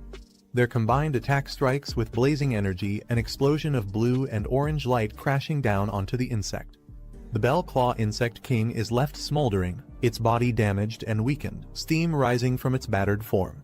A system prompt appears announcing the first boss kill. Lindsay has officially defeated the Bell Claw Insect King. Yuzuyon runs up excitedly, cheering for Lindsay after his victory. She praises him like a hero, thrilled by his performance. Meanwhile, Luoda stands nearby, slightly annoyed that Lindsay ended up stealing the spotlight. Snowball, now back in her small form, stumbles a bit. The temporary buff she used has worn off. Lindsay kneels and gently pats her head, praising her for doing an excellent job. A system prompt appears. Snowball, now known as Ice Crystal Spirit, has reached stage 5 of rank 3, with her growth rate hitting 100%. But to evolve further, a requirement pops up. She'll need 10 advanced ice crystals as evolution materials. The evolution is now within reach, only the items remain. Lindsay smiles warmly as he looks at the tired Snowball in his lap. He gently tells her to rest for now before they think about the next steps. Suddenly, a system notification pops up: boss kill reward achieved. Lindsay receives achievement points, a revival potion, and exactly 10 advanced ice crystals, the precise materials needed for evolution. Surprised and impressed, Lindsay mentally notes how considerate the system is, having even provided the rare materials without extra effort. As he holds the exhausted Snowball, a hand suddenly rests on his shoulder from behind. Someone is approaching. Luoda casually places his hand on Lindsay's shoulder, asking if they can talk. Lindsay and Yuzuyon both look at him, confused. Luoda then points to the fallen Bell Claw Insect King and proposes something unexpected: he wants the credit for the kill. Yuzuyon immediately jumps up, scolding Luo Da for being shameless. She reminds him that it was clearly Lin Zi who defeated the boss. But Luo Da, unfazed, raises one finger and confidently offers 100,000 as a trade for the kill credit. Lin Zi reflects quietly, realizing that the outcome of this mission will impact the Beast Tamer Association's evaluation of the man sent here. For Lin Zi, though, what matters most right now is earning money. 10W could buy him a strong new pet. Luo Da then approaches him, casually asking if he's interested in making a deal. Lin Zi doesn't respond immediately. He knows if he accepts too fast, Luo Da might not offer better terms. Trying to convince him, Luo Da explains that 10W is already half a year's savings for him. If Lin Zi accepts the mission reward, he'd only get 5W this way. He actually earns more. To seal the deal, Luo Da sincerely promises to owe Lin Zi a big favor. Lin Zi agrees to the deal. Lin Zi smiles and agrees to the deal, saying that favors can't really be priced. Luo Da transfers the promised amount 10W straight to Lin Zi's account. Just as Lin Zi checks his phone to confirm the payment, a sudden noise draws his attention. They both look up and are shocked to see a massive bird-like beast appear from a hidden part of the cave. Beneath its claws is someone who appears to have been captured. As the trainer walks forward, Luo Da, Lin Zi, and Yu Zuyun quickly follow behind him. Luo Da respectfully calls him Sir He, acknowledging his authority. He carries himself with calm confidence. Yu Zuyun notices the silver badge on his coat and is visibly stunned. She realizes this man is a silver-tier beast tamer, a figure she's only heard about in rumors. Standing before them, the trainer speaks calmly, noting that they've met again, implying he and Lin Zi have crossed paths before. Lin Zi casually greets the trainer with a relaxed wave, showing no sign of nervousness. Luo Da, on the other hand, is completely stunned. He never expected that someone like Lin Zi would personally know a silver-rank powerhouse. The trainer walks forward and addresses Luo Da by name, recalling their earlier introduction. He glances at the remains of the Bell Claw Insect King and notes that the mission seems to be complete. Luo Da quickly steps forward, politely reporting that the entire incident has been handled smoothly and without any injuries. Trainer analyzes the situation. He notes that the defeated Bell Claw Insect King was at least a rank 4 beast. Judging by Lin Zi's pet's level, it should only be rank 2. Even with talent, he assumes Lin Zi must have teamed up with Luo Da to bring it down. Then, turning serious, trainer formally apologizes. He explains that due to a misjudgment by the Beast Tamer Association, this mission was wrongly classified as basic when it should have been intermediate. The error put them all at risk. He hopes Lin Zi can forgive the association and assures him that their trust in Beast Tamers matters. Lin Zi, calm as ever, says it's fine. He adds that Luo Da did a great job keeping everyone safe. Luo Da, hearing the praise, scratches his head with a shy smile, pretending to be humble while clearly enjoying the compliment. Yu Zuyun, watching from the side, quietly admires how smooth and composed Lin Zi is during conversations. She thinks to herself, this must be what high emotional intelligence looks like. Meanwhile, trainer informs Lin Zi that, as compensation for the mission's misclassification, the association will provide him with 10W. In return, they'll also be taking the monster's corpse back for research. Hearing that, Luo Da is amazed. He thinks to himself that Lin Zi really came out of this with a massive profit. Lin Zi politely accepts the compensation, saying he won't argue with their generosity. In his mind, though, he notes that this isn't just compensation, it's also recognition of his strength. Lin Zi smiles slightly, understanding that the 10W given by the Beast Tamer Association isn't just compensation, it's also a gesture to keep things quiet and show goodwill. Refusing it might only create complications later. Meanwhile, trainer silently observes Lin Zi's behavior. He notes that Lin Zi hasn't even acquired a second pet beast yet, which clearly means he needs money urgently. To trainer, this payout is more than a reward, it's an investment. He transfers the amount to Lin Zi's account and tells him to make good use of it. He also reassures Lin Zi that if he ever needs help again, the association will support him. Trainer then approaches the remains of the Bell Claw Insect King, casually lifts it, and with a nod, says he'll take his leave. Lin Zi watches him go, thoughtful but composed. Suddenly, Lin Zi's expression changes. His reaction leaves him momentarily stunned. Later, the team exits the cave and steps into the open. Luo Da, in high spirits, teases Lin Zi about making a huge profit 20W in one day. Lindsay smiles and adds that he didn't just earn money, he also gained a valuable favor. Luoda laughs and reassures him, saying not to worry. He promises that he won't forget this help and that they'll definitely meet again in the future. Watching him leave, Yu Zuyun smiles and thinks to herself meeting two powerful people in one day wasn't a waste of time at all. Looking at Lindsay, she says she'll work hard to become stronger too. Once she reaches his level, she hopes they'll have the chance to team up again. Lindsay smiles gently and encourages her to keep going, promising that they'll definitely get that chance in the future. Lindsay walks through the city, thinking to himself that with his current budget, he might be able to afford a B-rank pet beast. He arrives at a sleek pet shop where a shop assistant greets him warmly and asks if she can help. He tells her he's looking to buy a pet beast. She gestures for him to follow her. They walk upstairs into a display area filled with various pet beasts in glass cases. She informs him that all the available options are here, ready for selection. The assistant politely tells Lindsay to take his time browsing.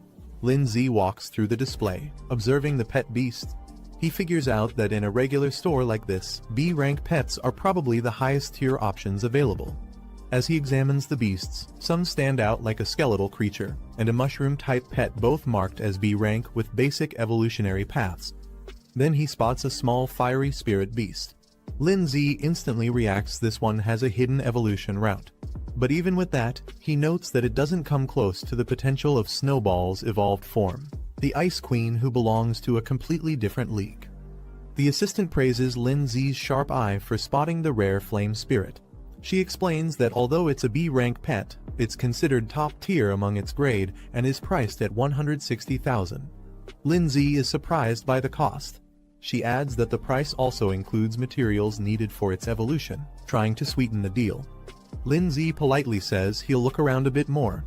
As he walks, he reflects on how Snowball was once considered an F-rank pet, believed to have no potential. But he now understands that official rankings aren't absolute, they're just opinions based on knowledge and experience, not facts.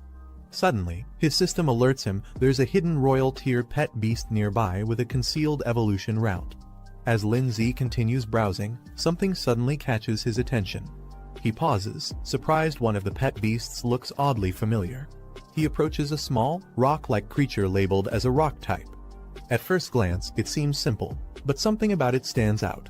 The display shows its basic evolution path into a larger, bulky stone creature with enhanced strength, defense, and elemental resistance.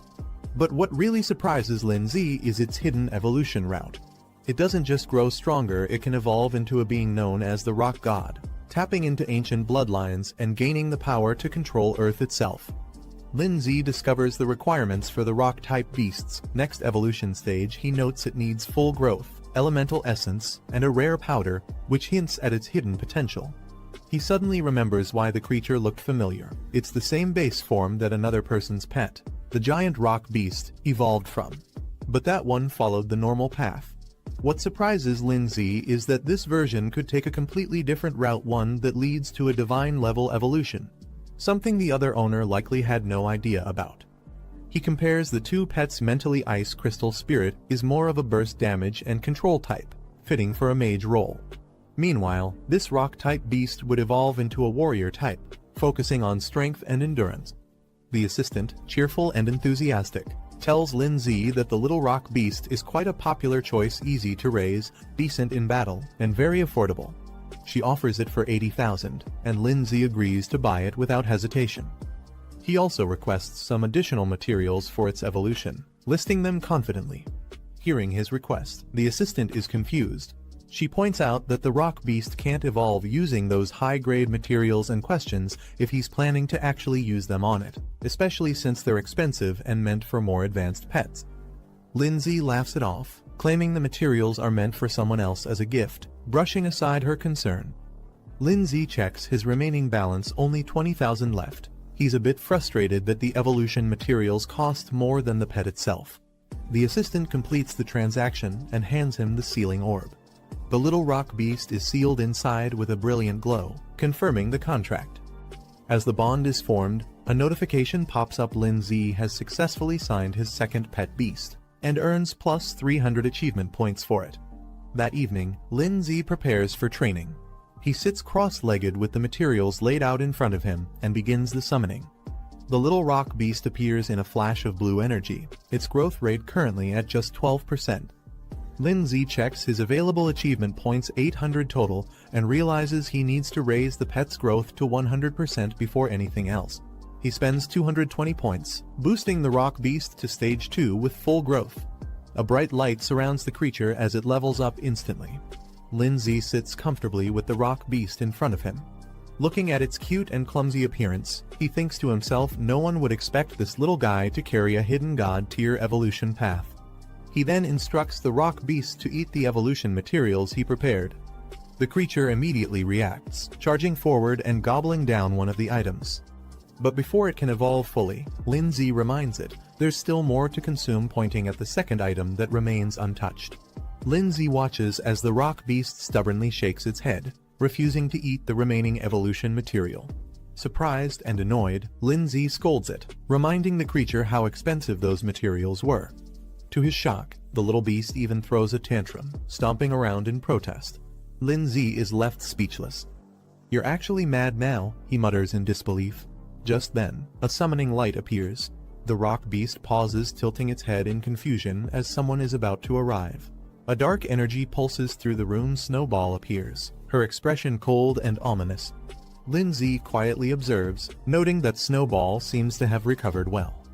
Without warning, the rock beast launches itself forward in a full-speed charge, its small body engulfed in rage.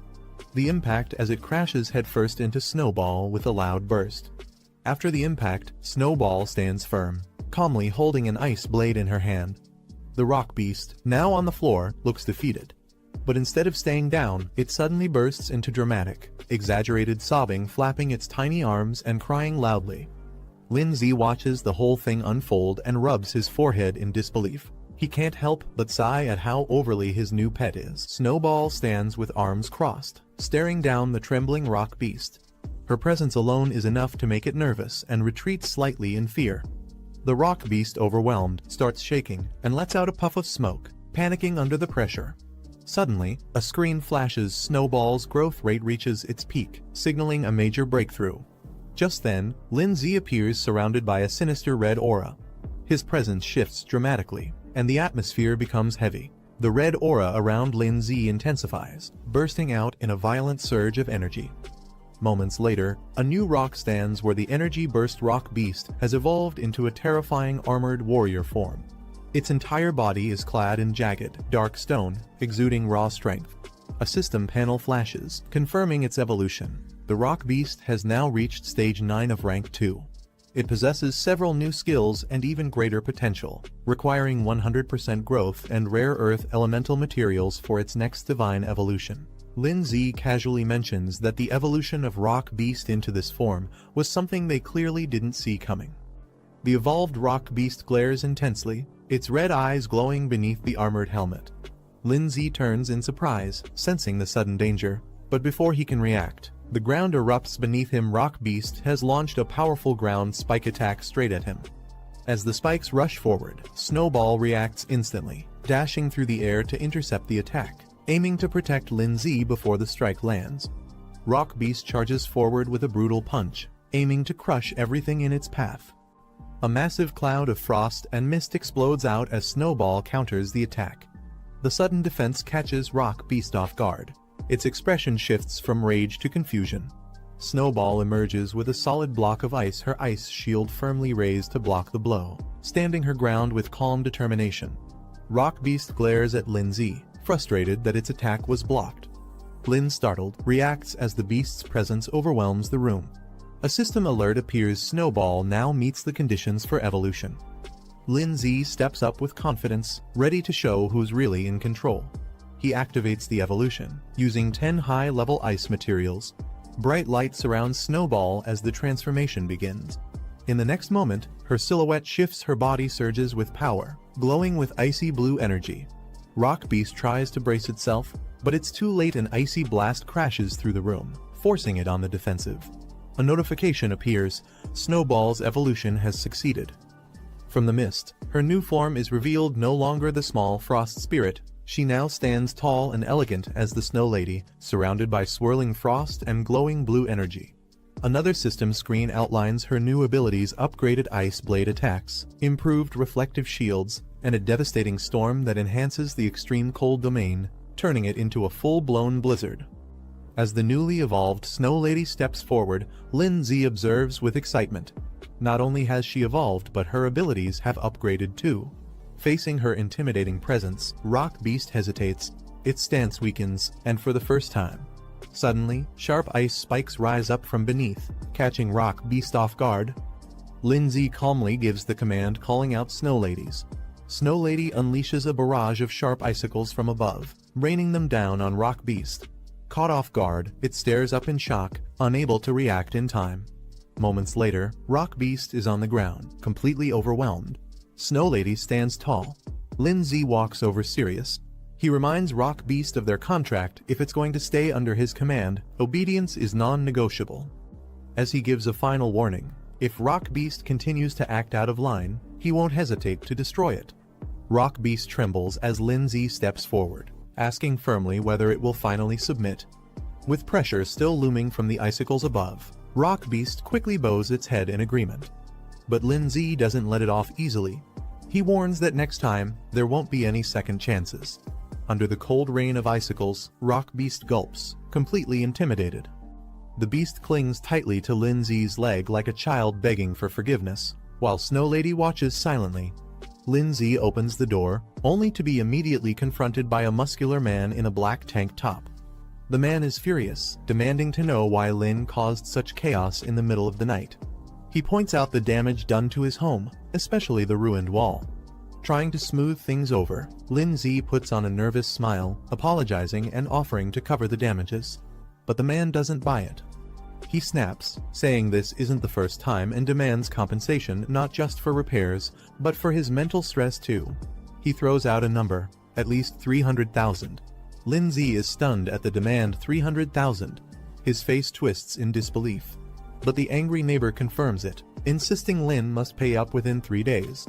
As he starts threatening consequences, Rock Beast silently appears behind him, towering and menacing. The man doesn't realize the danger behind him until Rock Beast slowly raises its fist, glowing with fury. The angry neighbor suddenly freezes. He senses something behind him. Rock Beast's massive arm swings in at full force, stopping just inches away from the man's face as Lindsay calmly orders it to halt. Shaken and sweating, the man stares at the beast in disbelief. He stammers, asking if this terrifying creature is Lindsay's pet. He bows his head and quickly apologizes, trying to play it off as a misunderstanding.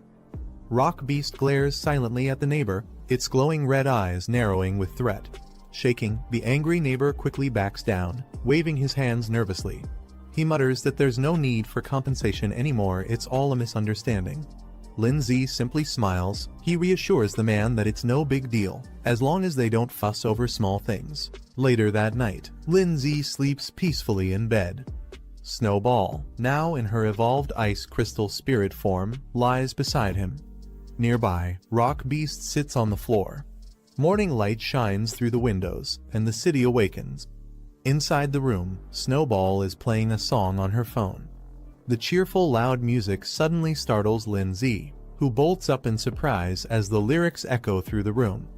Guan makes a call, reminding Lindsay that today is the entrance exam for Zhongning Beast Tamer Academy. She suspects he's forgotten again. Startled, Lindsay quickly answers and realizes his mistake. Guan urges him to hurry and meet at the school gate. Later, a crowd gathers outside the academy near a bus. As Lindsay arrives, someone in the crowd spots him and calls out. From a distance, Guan waves her hand high and signals to her brother, calling him over with a cheerful smile. Some students stand in front of the academy, annoyed that Lindsay arrived late for something so important. One of them mocks him, saying he clearly overestimates himself. Lindsay walks up calmly, brushing off their comments. Someone nearby defends him, reminding the others that he cleared a high-difficulty trial. Moments later, his teacher, furious, slaps Lindsay for being late again. She accuses him of oversleeping. Lindsay laughs it off, saying he's just been really tired lately and tries to play it cool despite the scolding. The teacher questions Lindsay about whether he's been seriously training his soul arts. She seems strict but concerned. Guan, watching from a distance, notices the interaction and feels a bit confused seeing them talk. The teacher then gathers all the students and begins addressing them formally. She reminds them that they're top students from Pinghai No. 1 high school, and this entrance test will be even more challenging. She encourages everyone to do their best, saying she'll be waiting for their good news. The students cheer together, full of excitement and energy as they prepare to depart. The mood is uplifting as everyone raises their hands in encouragement. Back in a quiet moment, the teacher looks at Lindsay with high expectations, silently hoping he can become a shining example for their school. The bus begins its journey through winding mountain roads. Inside, Guan starts a conversation with Lindsay, asking why he hasn't been replying to her messages and what he's been so busy with lately. Lindsay admits he's been swamped with tasks and completely forgot to check in, brushing it off with a laugh as the two sit side by side. Guan reassures Lindsay not to worry and excitedly shares that her pet bird has successfully evolved. She proudly asks if he's impressed. Lindsay is surprised and praises her, saying that with her pet's evolution, she should have no problem passing the upcoming entrance test. As their bus enters Jiangning City, the skyline comes into view. The towering buildings and scenery impress Guan, who gazes out the window in awe, marveling at the beauty of the big city. While enjoying the view, Lindsay accidentally finds himself a little too close to Guan. His face turns red as he notices her leaning in. Guan, realizing the awkward position, hesitates mid-sentence and freezes. The two stare at each other silently for a moment, both embarrassed. Suddenly flustered, Guan panics and quickly pulls back, her face burning red as she tries to recover from the moment. In the back seats, a few girls notice what just happened and chuckle to themselves. The group finally arrives at Jiangning Beast Tamer Academy.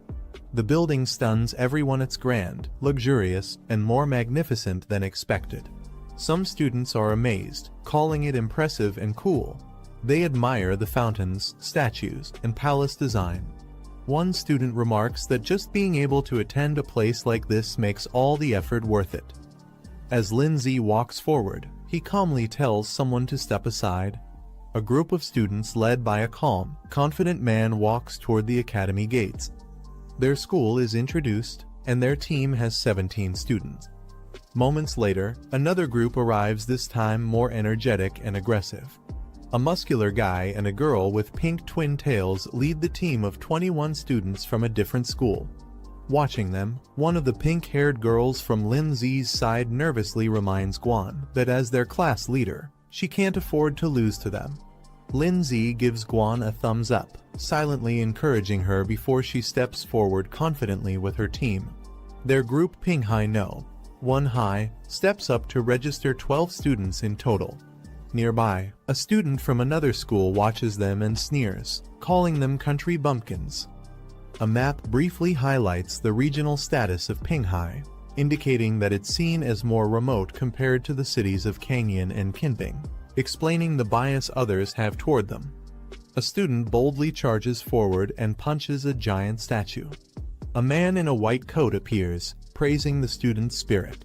He introduces himself as Teacher Su-hee, the one in charge of overseeing this round of the admissions test. He congratulates everyone for passing the initial trial, but warns them not to celebrate just yet.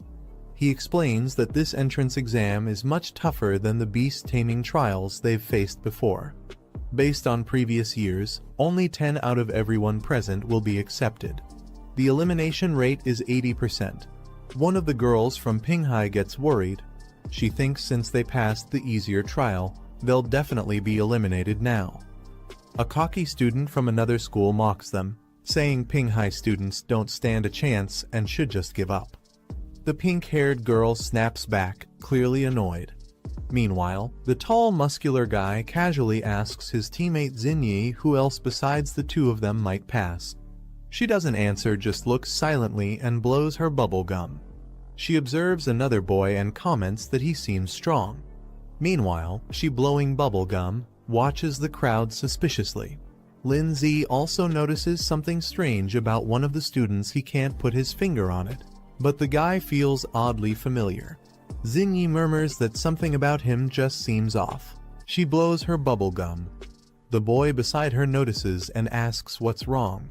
She brushes it off, saying it's nothing. He examines Lindsay that one of the students present seems to have an unusually deep and unreadable strength. The boy scoffs in response, dismissing Lindsay's concern. He arrogantly claims that students from Pinghai are far below their level and not worth worrying about. Later, Suhi steps forward to address all the gathered students. He informs them that they'll first check into the Academy's dormitory hotel and rest well today to prepare for the upcoming entrance exams. He also cheerfully adds that during the test period, meals in the Academy cafeteria will be free and delicious. After the announcements, the students are given free time. Xinyi excitedly cheers, saying she's been hungry for a while and invites her brother to eat together. Inside the Academy's dining hall, Guan chooses a table and suggests they sit there. Meanwhile, two boys at another table notice Guan walking by. One of them is stunned by her appearance and starts whispering about how attractive she looks. His friend quickly scolds him to keep his voice down, warning not to embarrass their school. Guan cheerfully encourages her brother to eat more, happily handing him a drumstick.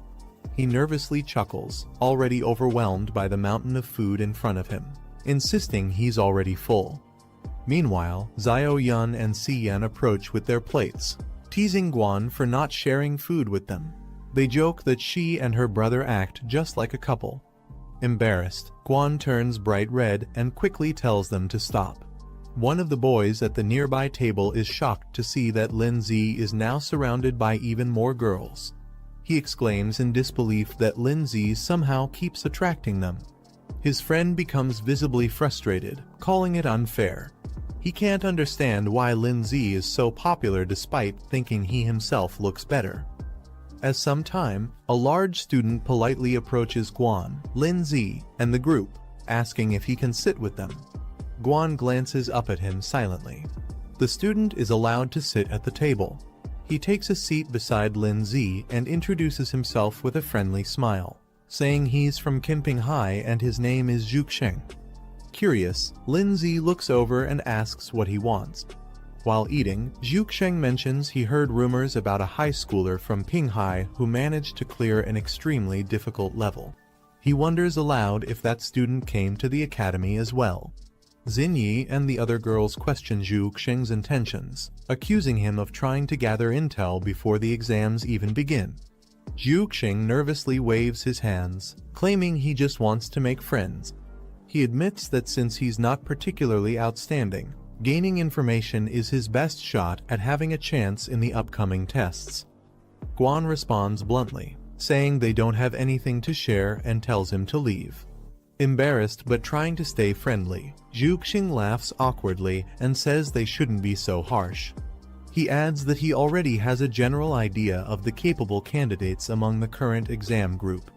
Zhuxing points out a silver-haired student entering with 3 girls and introduces him as Lai Pengyun, the top student from Kinpinghai. He explains that Lai Pengyun is a recognized prodigy who recently cleared a high-difficulty trial. His contracted beast, a venomous plant-type monster, has already reached Tier 3. Hearing this shocks Xinyi and her friend. They're stunned that a high schooler could own a Tier 3 pet beast. Zhuxing casually adds that Lai Pengyun also comes from a well-known wealthy family, which supplied him with rare materials for beast evolution. The girls quietly admit there's no way their Tier 1 pets could compare to someone like him. Guan silently reflects on the gap between her own pet beast and the Tier 3 one they just saw, realizing that her bird is still stuck at Tier 2, Stage 7. Meanwhile, Zhuxing points to another girl in the dining hall, Guo Xiningi, the twin-tailed girl. He explains that she's known as a troublemaker from Kongwu City. She only formed her first contract in her senior year, but still managed to pass a high-difficulty assessment in just 1 month. Her pet, a steel pattern baby dragon, has already reached Tier 2, Stage 8. The girls at the table are stunned. One questions how a pet could grow that fast in just 6 months, while the other speculates she might have already had it at Stage 7 when they bonded. Lindsay casually explains that if someone has high enough spiritual power, they can directly contract with stronger pet beasts without needing to level up slowly. Hearing this, Xinyi looks curious and confused, not fully understanding what he meant. Then, with a playful expression, she strikes a flashy pose. Lindsay, caught off guard by her sudden cuteness, can only stare blankly. Zhuxin continues, mentioning that there's another top student from Kangwu City named Tan Yong, who is partnered with a rare dual-attribute pet. This revelation shocks Xinyi and her friend, who react in disbelief upon hearing that dual attributes are involved. Guan calmly explains that their teacher once mentioned such rare beasts exist, but are usually found in extremely dangerous regions and are almost impossible to tame. Lindsay, thinking to himself, recalls that the monster called Rock Ghost belongs to both ghost and rock types. He considers how valuable it would be to develop a dual-attribute pet like that. Zhu Xing finishes sharing all the information he knows and then asks the group if they can tell him who the student is that passed the super difficult trial. Xingyi excitedly begins to respond, pointing playfully as if to reveal something important. But before she can say more, Lindsay, still eating, calmly interrupts and says that the person he's asking about isn't here today. They notice someone's absence and quietly comment that the person didn't show up today. Lindsay calmly dismisses Zhu Xing, implying that he's not needed here and their group isn't close to his family. Zhu Xing gives up questioning and politely says he won't press further, then leaves.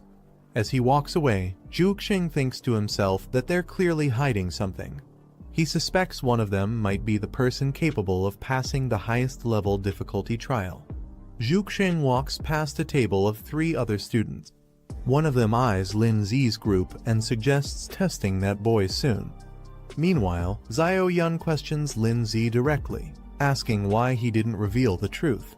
She believes it's something he should be proud of. But Lindsay calmly wipes his mouth and replies that it's better to stay low-key. He doesn't want to draw attention too early and isn't fully convinced about the accuracy of the other family's intel. Guan smiles, impressed by Lindsay's cautious thinking. They walk together down the cafeteria aisle after finishing their meal. Guan suggests to Xiao Yun and Si Yan that they should train together that night so they don't fall behind other schools. The 2 girls happily agree. Guan then turns to Lindsay and asks if he wants to come to their room later so all 4 of them can hang out together. Lindsay pauses, but suddenly his mind flashes with 3 in revealing swimsuits, leaving him completely stunned. As Guan walks past a guy with silver hair, he suddenly reaches out to touch her. The guy smugly suggests that he and his friends should come visit the girl's room that night. He leans in with a creepy smile, calling Guan flirtatiously. But before he can finish his thought, Guan unleashes a powerful slap, her eyes glowing red with rage. The guy grabs his hand and shockingly responds that he actually enjoys it, still acting provocatively. His friends burst into laughter mocking, while Xiao Yun and Si Yan watch with concern from behind. But suddenly, a dark and threatening aura surrounds Lindsay. He looks directly at Guy, demanding him to let go. No more warnings. Guan steps in to calm down Lindsay, warning him that causing a fight here will definitely lead to punishment. Despite that, the guy keeps mocking them. He makes crude comments about their school, praising the girls but insulting the boys as weak. Lindsay says nothing, but his expression darkens as his fist slowly rises. In a flash, Lindsay punches the guy straight in the face with a devastating blow.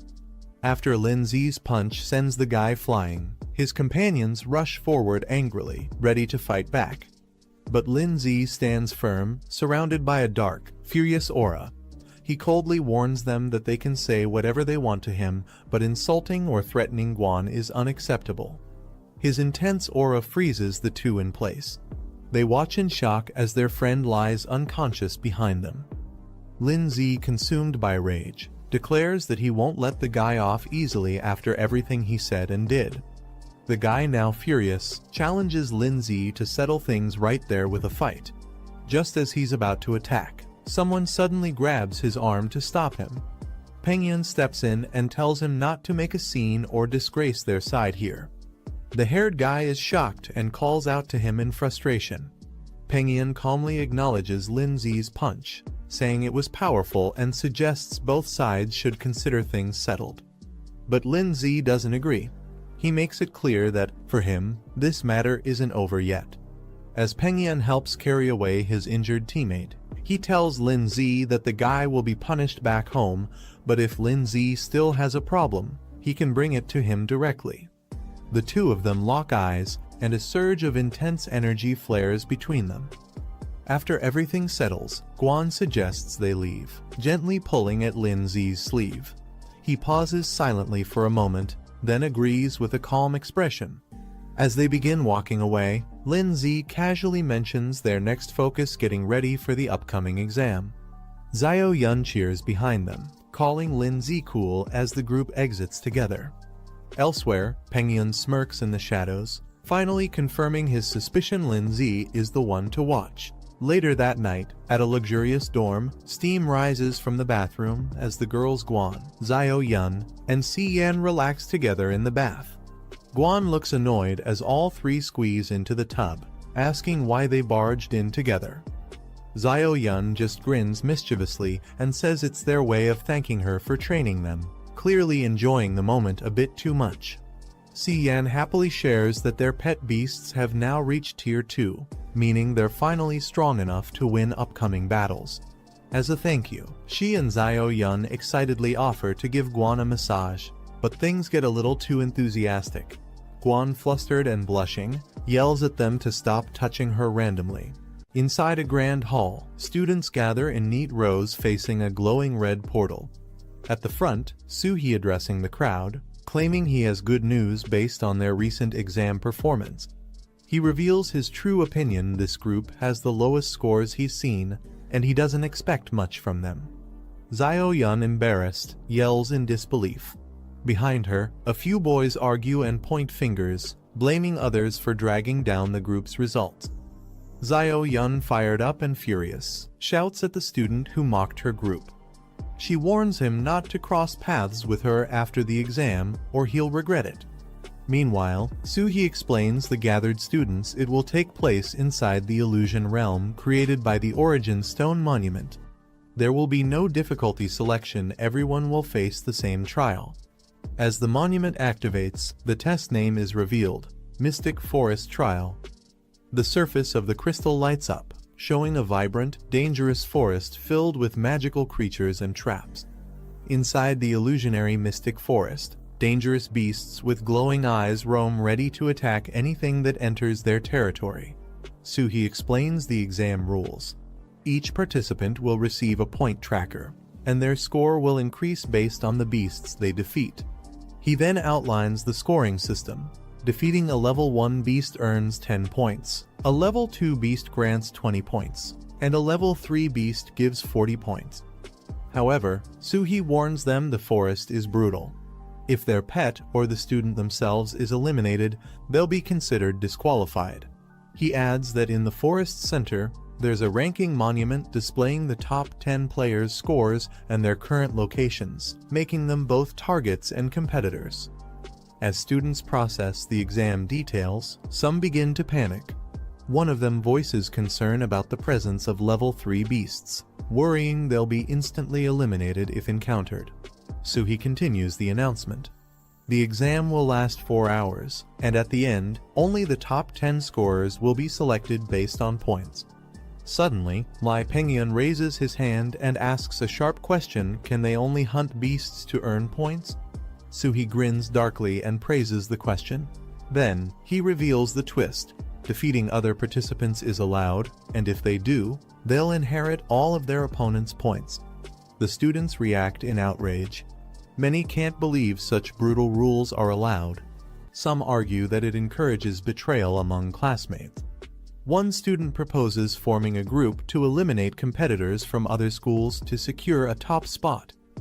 A boy cracks his knuckles with a smirk, excited by the chance to fight without holding back. Meanwhile, Xinyi, blowing bubble gum, observes the chaos around her calmly and with little interest. Suhi silences the crowd. He tells them the real battlefield is far crueler and gives everyone the option to withdraw now if they're scared. He adds that the top-ranked student will receive the title of freshman leader, along with special privileges after enrollment. Lin Zi narrows his eyes with focus in his mind. He's eager to see who among the new students will prove themselves the strongest. A montage of standout candidates appears: Xinyi, Lai Pengyun, the muscular brawler, Lin Zi, and Guan. All of them potential contenders for the top rank. Guan, looking thoughtful, hopes to meet up with Lin Zi in the trial. Even if she can't make it to the top 10, she wants to support him however she can. Before entering the illusion, Lin Zi calmly instructs Guan to use her bird-type pet's flight ability to find him quickly and regroup once inside the trial zone. She gives a confident nod, her eyes gleaming with determination. She's ready. Suhi stands on stage, instructing everyone to stay calm as the trial is about to begin. A bright red burst signals the opening of the illusion realm. The transfer begins. Inside the illusion forest, Lin Zi appears first. He calmly surveys the area, standing tall among the trees. Lin Zi scans the forest carefully, remaining alert to any signs of movement. He spots a tall red monument in the distance and recognizes it as the ranking stone. Glancing at his wrist device, it shows his current score is 0 and the countdown timer is active. He notes that players can only view their own score, not their ranking. This forces everyone to eventually approach the central stone, making it the most dangerous area later on. The red pillar in the center displays the top 10 scores, but only if players actively go to update it. If someone doesn't, their location will still show. Lin Zi realizes the true goal of this exam is to pit students against each other. The one with the most strength makes the rules here. He reminds himself that it's just a game. As his spirit beasts materialize behind him, he focuses having fun is what matters most. Suddenly, a sharp object comes flying toward him. Two-headed snakes rush at Lin Zi, but a glowing barrier blocks them. Lin Zi stays calm, barely reacting. He notes the barrier consumes little soul power, so he keeps it active as a precaution. Suddenly, Rock Ghost slams into the ground, summoned by Lin Zi. Lin Zi decides to observe the golem's performance without revealing his own strength. He wants to test the creature's dual attribute potential. The rock ghost stares down the retreating two-headed snake, which backs away in fear. Lin Zi tells it to stop chasing, explaining the low-tier beasts aren't worth the effort due to low points. The rock ghost clenches its fists, excited by Lin Zi's suggestion to find tougher enemies to fight. Lin Zi remains calm, but quietly worries whether Guan Ning will be able to locate him smoothly. A fiery centipede lies defeated behind Guan Ning, who looks up with hope that everything goes smoothly. She checks her watch. 30 points, time remaining, 3 hours 45 minutes. She lets out a relieved breath. Pointing ahead, Guan Ning commands her flaming bird, "Go, flame bird," and it takes flight. The flame bird soars through the sky, heading toward the red stone pillar. Guan Ning clutches her hand to her chest. Her eyes look around as she quietly mutters, "Lin Zi, where are you?" Guan Flame Bird glides high above the trees, scanning from the sky. Through her glowing eyes, Guan sees what the bird sees. Her vision locks onto the landscape ahead. Elsewhere in the forest, a student's small beast clashes with a massive red snail in a heated fight. Another student flees in panic as a weird frog-flying creature lunges at him from behind. A group of strange monkey beasts clap and cheer wildly, possibly having just evaded the flame bird's pursuit. The flame bird returns to Guan, who realizes her pet can't stay too far from her for long. Guan determines her only option is to try her luck near the stone monument. She believes Lin Zi is strong enough to reach the top 10 and might show up on the ranking list. Without hesitation, she mounts a large yellow bird and launches into the sky. She jumps off the yellow ostrich mount mid-run. The bird runs off in a panic as she launches a surprise strike. Based on memory, she recalls this golden-back ostrich to be around rank 2, stage 5. Her flame bird swoops down in a blazing dive, burning through the sky with overwhelming power. She's confident it can win easily. The ostrich is engulfed in flames and collapses instantly. Guanning notes that she just earned 20 points with no effort. Just as the flaming ostrich falls, a boomerang crashes in, striking it down before it lands. Guan is startled. She looks around in shock, questioning who launched the attack and stole her kill. A large hand grabs the returning boomerang effortlessly. Standing confidently is a muscular beast man named Otto the Wildman, a humanoid pet beast of rank 2, stage 4. The guy watches smugly from behind. The guy grins as he smugly greets Guan, remarking on their fated reunion. She angrily confronts him for stealing her kill, but he just shrugs it off, saying there are no rules against it. He enthusiastically orders his pet Otto to attack, shouting for him to crush her flaming bird. Otto launches into the air with immense power, about to strike down with brute force. Guan shouts urgently, warning her flaming bird to dodge the incoming attack. A golden boomerang hurtles through the air, aimed directly at her. Guan realizes too late that it's targeting her, not the bird. The impact knocks her off her feet, leaving her vulnerable and dazed. The guy grabs her from behind and mocks her with a sinister smile, saying she won't be able to command her bird anymore now.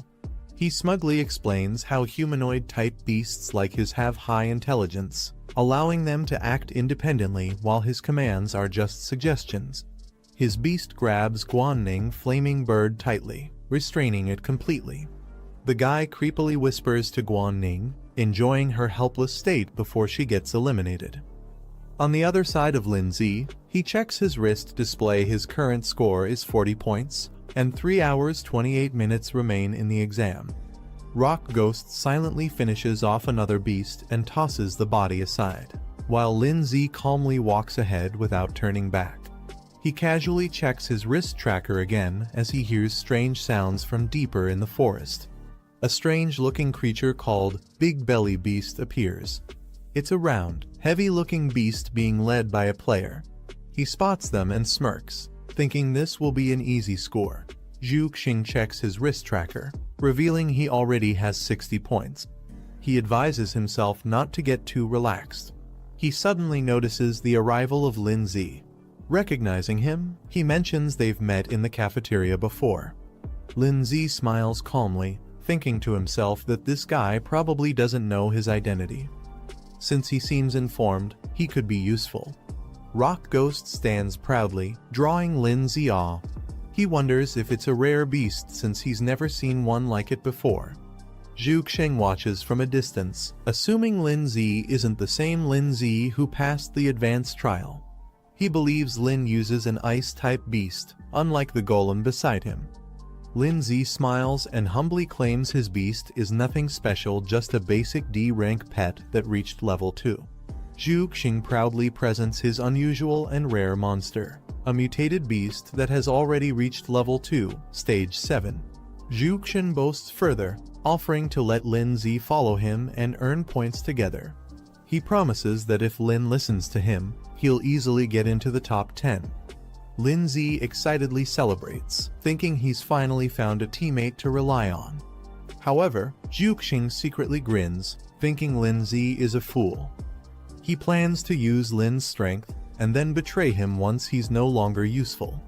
Guanning reaches out to grab the guy. She flips the guy over her shoulder in a surprise move, slamming him to the ground with a loud thud. The guy, humiliated, curses in frustration after being slammed down. His eyes widen in shock. Guanning, now calm but deadly serious, reminds him that last time her brother held back, this time she won't. As she declares, "Demon eyes," pink and black flames erupt around her. The beast turns its head in shock as demonic pink-purple flames suddenly ignite beside it, leaving it stunned. From within the flames, a dark-horned bird emerges, eyes glowing and body wrapped in ominous smoke, descending like a demon from the sky. The flame bird swoops down with blazing pink flames. Otto panics as flame bird surrounds him, his face filled with fear. Terrified, Otto turns and runs away, ignoring his master's desperate call to return. Standing on top of Guy, Guoning mocks him, remarking how having a pet with its own will isn't always a good thing. Lying on the ground, the guy smirks and arrogantly makes a final remark, pointing at himself mockingly. He is abruptly silenced by a powerful strike that sends him flying. Guoning stands over his unconscious body and notices her score has increased to 70, confirming she gained points from defeating him. The ranking crystal updates, displaying the top 5 scores. Guoning is now in 4th place with 70 points. The instructor observes the leaderboard and is surprised someone already surpassed 100 points in under an hour, exceeding expectations for this batch of examinees. Pengyun is walking toward the battlefield through the glowing portal. A massive spotted savage tiger beast type stage 3, level 1 towers over Pengyun ready to attack. His pet, poison vine demon plant type stage 3, level 3 appears nearby, indicating a high-level threat zone. The spotted savage tiger suddenly charges forward with ferocity, aiming straight for Pengyun. Poison vine demon eyes glowing as he alert. With a sudden burst, the poison vine demon launches its vines, piercing into the tiger's body and pinning it to the ground. The tiger is forcefully slammed away, overwhelmed by the power of the vine-based monster. The spotted savage tiger tries to resist, its face twisted in rage as vines continue to entangle its mouth. Despite the struggle, the tiger collapses in front of Pengyun. He calmly tells the poison vine demon to stop playing and prepare to hunt the next target. The savage tiger's eye widens in shock. A sudden burst of green vines pierces through its body with brutal force, splattering blood. The poison vine demon stands atop the lifeless tiger. The vines retract slowly from the corpse, twitching with eerie energy as they pull free. The poison vine demon towers over the lifeless tiger. As the vines retract, the tiger's body collapses to the ground. Pengyun casually checks his wristband. His score now reads 210. With a smug expression, he declares himself the rightful ruler of this new generation. He spots a tall red monument in the distance and recognizes it as the ranking stone. A new leaderboard is displayed near the glowing red monument. Kai Pengyun now holds the top spot with 210 points. Guo Xingyi follows in second, while others fall in line. The timer shows 2 hours and 39 minutes remaining. The man smirks, confirming that Guo Xingyi has reached second place just as expected. He questions her strategy. She's been helping him gain all the points while remaining at 0 herself. He wonders if she really doesn't mind. Guo Xingyi calmly asks, "So, who should we start with?" The man looks at the leaderboard, remarking that it's still too early to challenge Kai Pengyun, who leads with 210 points. He notes that Lu Gang, another participant, is from their school. He narrows his focus to a new target, Guanming, currently ranked 4th. Guo Xingyi recalls someone named Lin Zi, once praised as a genius, but she doesn't see his name on the leaderboard. She scoffs at the thought. They conclude that many on the list likely used cheap tactics to climb. The girl notes that Guanning is nearby, and they decide to move toward him. Guanning points toward the east, deciding the direction to proceed. The flame bird lands as she follows behind. She calculates 2 monster targets. Nearby on the left is a wind cutter mantis, and on the right, a man-eating flower. She's evaluating which one to take on next. She looks determined, wondering where Lin Zi is and deciding which direction she must take to find him. Meanwhile, Lin Zi walks calmly through the forest alongside Andre. They encounter a new enemy, a creature labeled as Withered Vine Beast, ranked 2ND tier, level 4. Andre cheerfully tells Lin Zi to handle the beast first and promises to assist shortly. He smirks to himself, planning to swoop in and steal the kill after the creature is nearly defeated so he can claim the points. The rock beast launches a powerful strike toward the withered vine beast. The enemy is swiftly eliminated, signaled by a red icon showing its defeat. Rock beast remains silent, staring at the defeated enemy while Lin Zi watches calmly in the background. Andre stands silently and stunned by what just happened. Suddenly, his face twists in shock as he realizes the armored creature killed the enemy instantly before he could even act. The screen shows a countdown timer with just 2 hours and 20 minutes remaining. The leaderboard reveals the top participants. Lindsay is shown in 9th place with 120 points, a sharp rise from his previous position. A total of 17 participants have already completed the challenge. The instructor observes the screen, surprised by Lindsay's rapid progress, jumping from rank 33 to rank 9 in under 2 hours. He recalls rumors about Lindsay being from a family known for overcoming high-difficulty trials. He realizes the reason behind their success. Lindsay and Zhuxiang are working together as a team. As they walk through the forest, Zhuxiang complains that Lindsay and his pet, Rock Beast, keep eliminating enemies too quickly. Zhuxiang asks to be given a chance to fight at least one. Lindsay simply apologizes, showing no intention of slowing down. He explains that since the graduation exam affects their school advancement, he always commands Rock Beast to go all out in battle. Then, turning casually to Zhuxiang, he offers to let him handle the next one if he wants points too. Annoyed, he grits his teeth, thinking Lindsay is getting too full of himself. He plans to take Lindsay down in the next fight and steal all his points. Suddenly, a warning appears on the screen. A dangerous elite beast has appeared in the area. Lindsay looks at the alert and wonders if defeating a rare ranked beast might offer more points, showing interest in maximizing his score. From the bushes, a golden glow starts to emerge, accompanied by a rustling sound. The group moves closer and discovers a massive golden tree. Lindsay, Zhuxiang, Big Mouth, and Rock Beast all stand in awe at the sight. Zhuxiang exclaims in shock, "It's a golden tree, something extremely rare." He guesses it must be a special bonus reward for those who find it. Without warning, 2 thick golden roots erupt from the ground. Zhuxiang is grabbed and flung into the air, while Lindsay back off, caught off guard. Zhuxiang is wrapped tightly by the golden root, hanging upside down. He shouts in shock as he's dragged toward the tree. The face of the golden tree begins to morph, revealing a fierce expression carved from its bark.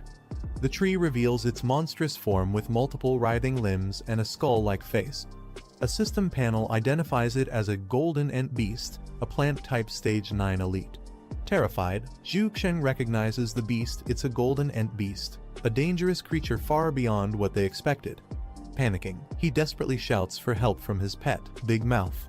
But Big Mouth gets captured by another tendril mid-air, rendering it useless. Hanging upside down and completely restrained, Zhuxiang realizes how dire the situation is as silence falls.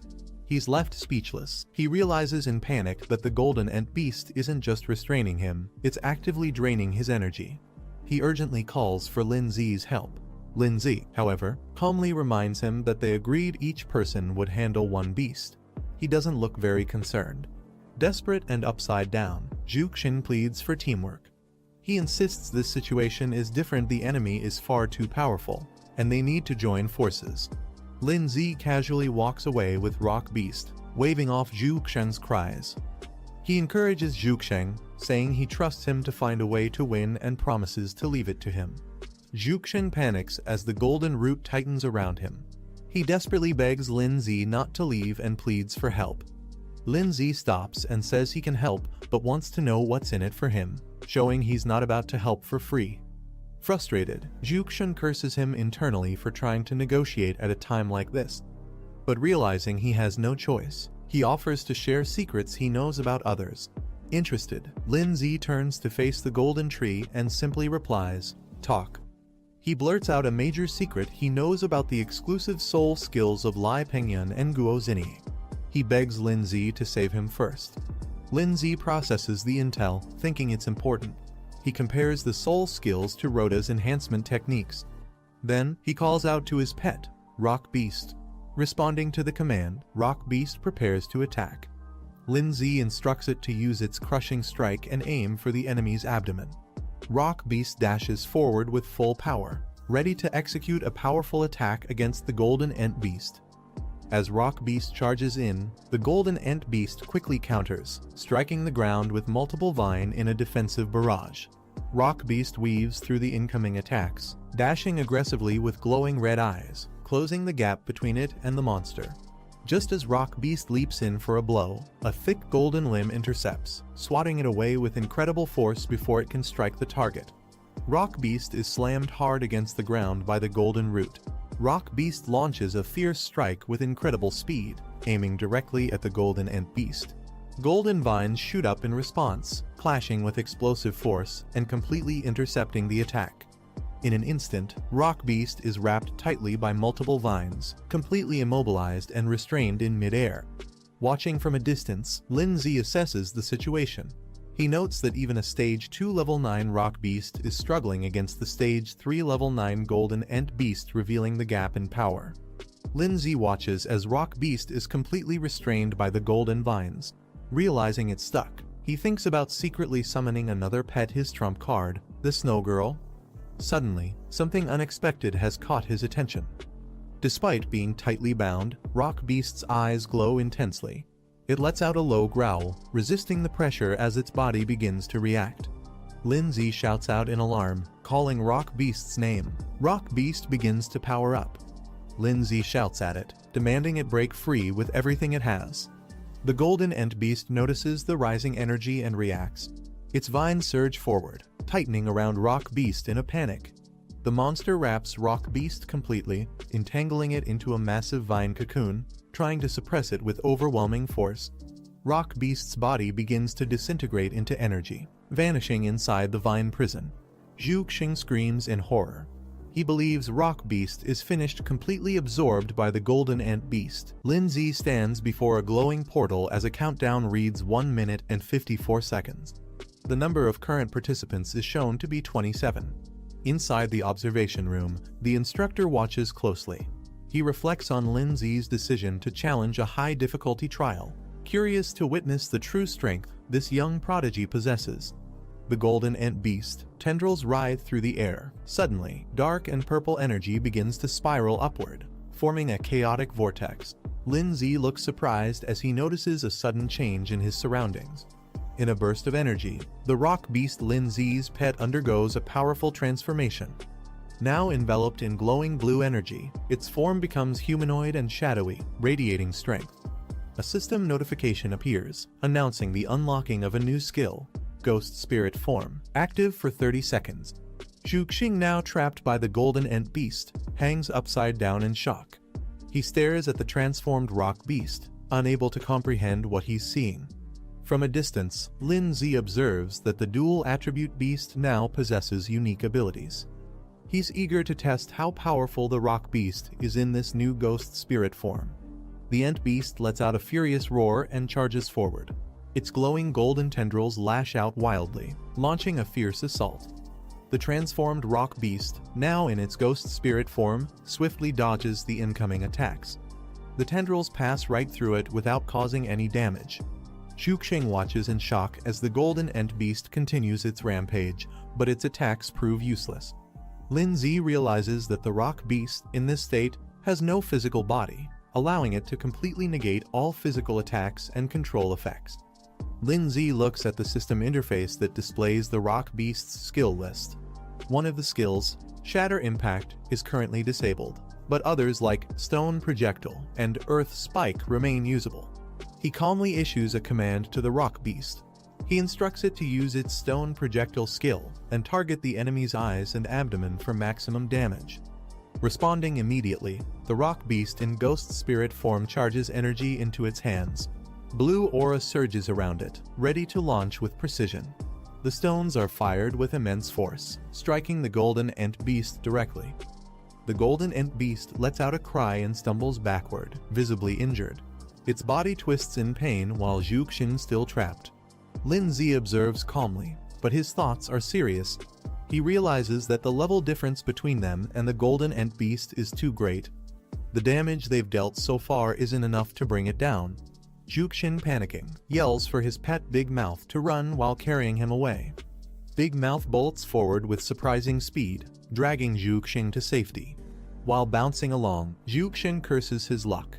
He's not worried about injuries, he's worried that if Lindsay dies, all the points Lin earned would go to waste. From the distance, Lindsay watches them retreat. Big Mouth bounces off into the woods with Zhu Xing on its back, disappearing into the forest.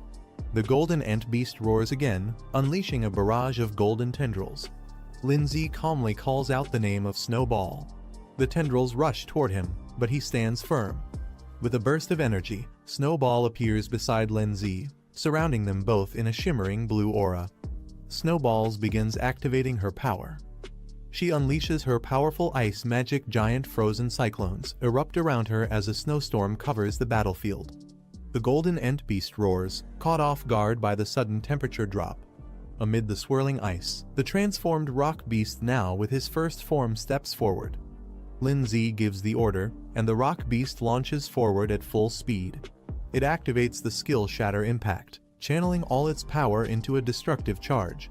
With a loud crash, the rock beast smashes directly into the golden ant beast's face.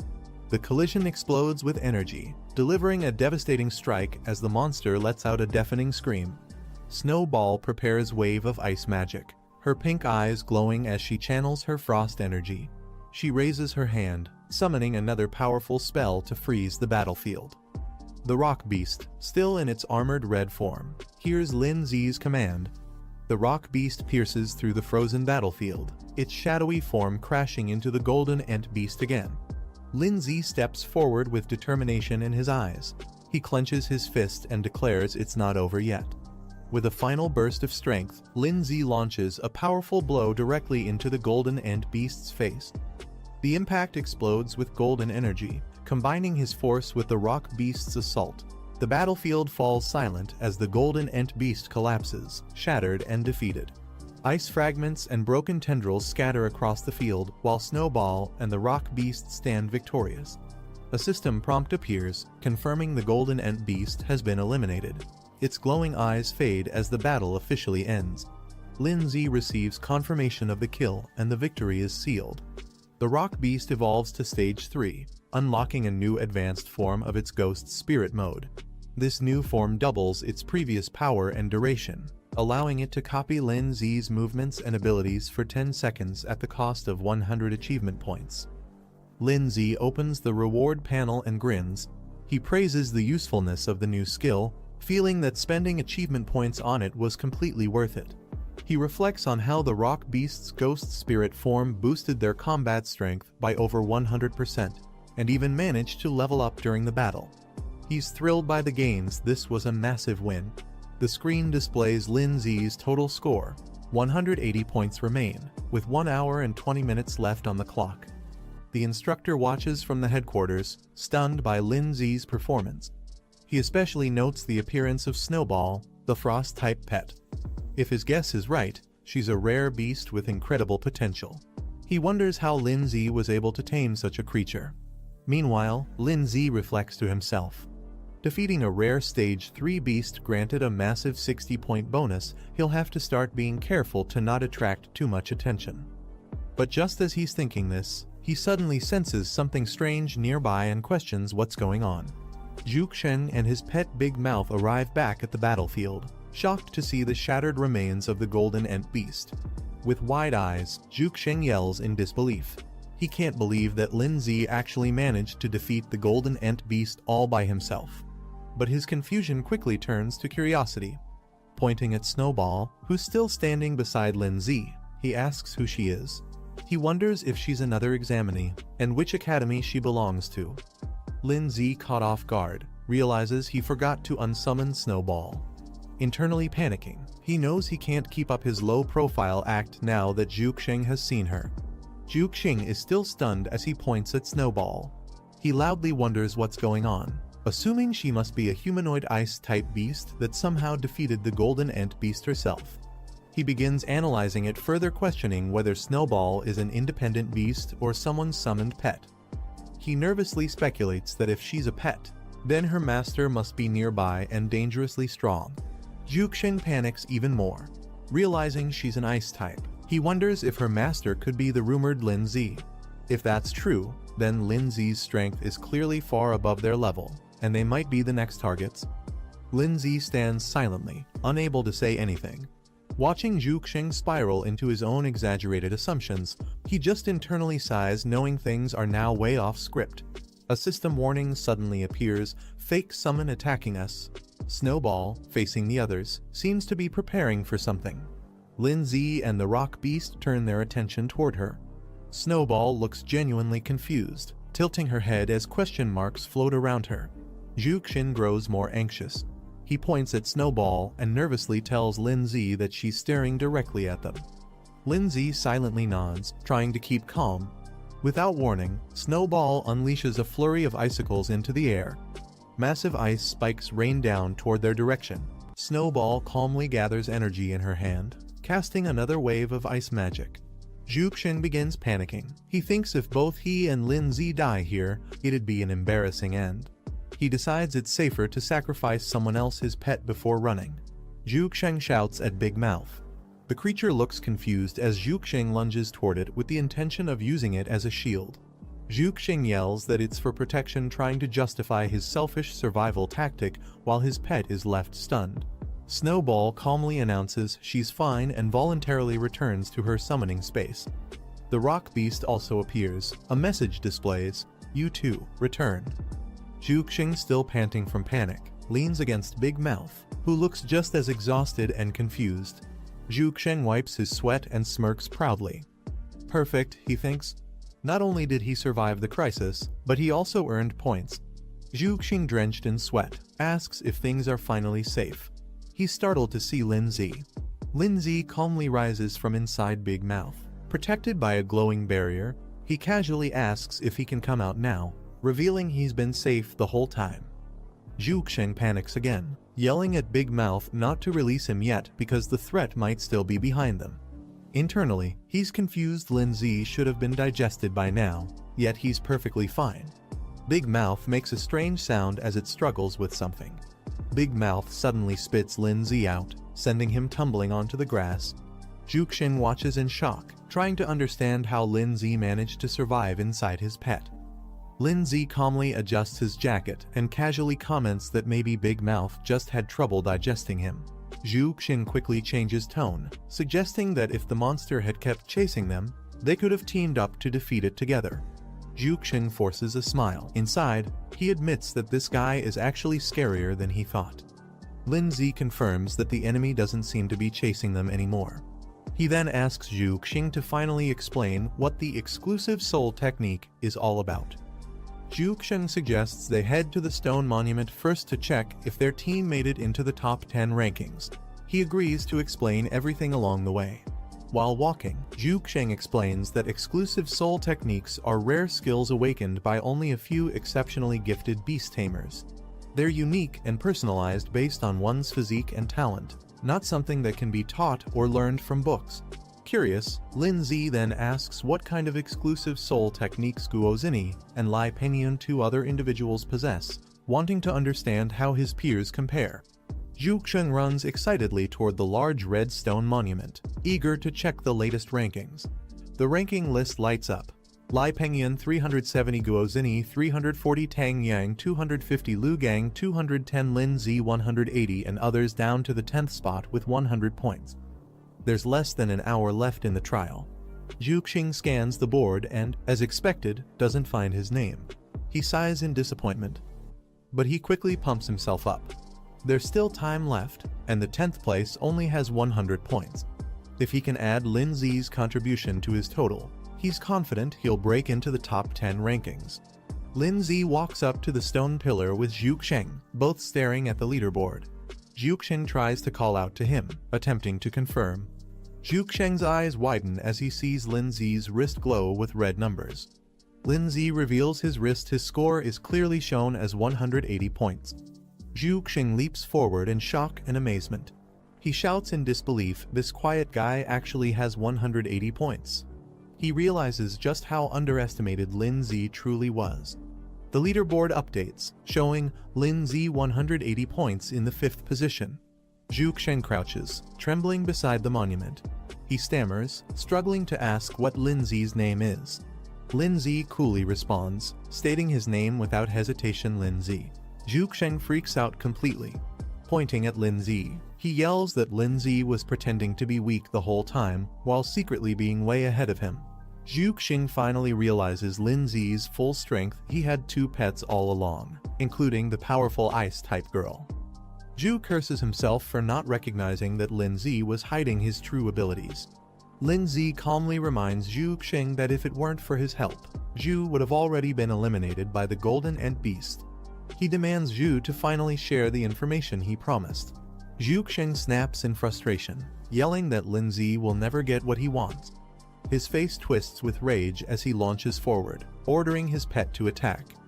In a shocking betrayal, Zhu commands Big Mouth to devour Lin Zi completely. Lin Zi counters instantly. His ice-type pet and rock guardians spring into action. Snowball unleashes her true power. A majestic ice dragon forms in her hand. With a single cast, she freezes Big Mouth solid, shocking Zhu Xing, who watches helplessly as his strongest pet turns into a block of crystal. Zhu Xing collapses to the ground, trembling. Lin Zi, flanked by his powerful pets, towers over him. Lin Zi coolly approaches Zhu Xing, declaring that although his score isn't high, it's still equivalent to a rare third-rank beast enough for him to take. Terrified, Zhu Xing begs for mercy, yelling that he'll talk, just don't hurt him. But Lin Zi changes his mind. With Snowball by his side, he calmly says he no longer cares what kind of soul technique others have, it makes no difference to him now. Zhu Xing freezes in confusion, struggling to understand what Lin Zi means. Lin Zi stands confidently before Zhu Xing, declaring that none of them are even close to being his match. Panicked, Zhu Xing screams out for Snow Girl and tries to command her. Suddenly, a sharp flash slices through the air too fast for him to react. A brutal strike lands directly in Zhu Xing's abdomen, blasting him back with blood spraying, his eyes wide in disbelief. Zhu Xing, heavily injured, mutters Lin Zi's name as Pengyan approaches with poison ivy by his side. Pengyan smirks, saying he's waited a long time for this moment, as his twisted pet beast snarls beside him. Zhu Xing yells out in panic, warning his boss that Lin Zi is dangerous and has a powerful ice pet beast. Lin Zi calmly stares forward, recognizing the new arrival. He notes that their unfinished business will now be settled. Pengyan turns away, dismissing the green beast and telling it to retreat. Zhu Xing laughs confidently. He proudly claims that even though he lost, his points were handed over to the boss. The poison ivy smirks and begins to vanish in a puff of smoke. Thick fog spreads around the area as the creature disappears completely. The leaderboard updates, showing Pengyan at the top with 430 points, while Lin Zi remains in 5th place. Pengyan steps forward confidently and demands that Lin Zi reveal his full strength. He wants to settle who truly deserves the top spot among beginners. Lin Zi calmly responds, saying he has no interest in such a title and is willing to let Pengyan have it. Pengyan smirks, interpreting Lin Zi's words as a sign of surrender. He bursts into mocking laughter, calling Lin Zi a coward. He declares his plan to eliminate all the top contenders: Guo Zini, Tan Yang, Lu Gang, and Guan Ning. With a twisted expression, Pengyan confesses he finds destroying others utterly thrilling. The thought alone excites him. He suddenly snaps to a realization: Guan Ning is nearby and the perfect next target. Lin Zi looks at the ranking screen and notices something alarming. He realizes Guan Ning, Guo Zini, and Tan Yang are all in the same area. He quickly deduces Guan Ning is in danger. Realizing the urgency, Lin Zi dashes off toward the east, aiming to protect Guan Ning. Pengyan mocks him for running and commands his pet beast to intercept Lin Zi. The poison ivy leaps high into the air, attempting to cut Lin Zi off mid-route. But before it can block him, the poison ivy attacks first, restraining Rock Beast tightly with its chains. The vine entangles Lin Zi mid-air, binding him tightly within its coils. Pengyan mocks him, claiming he's nothing more than an overrated name.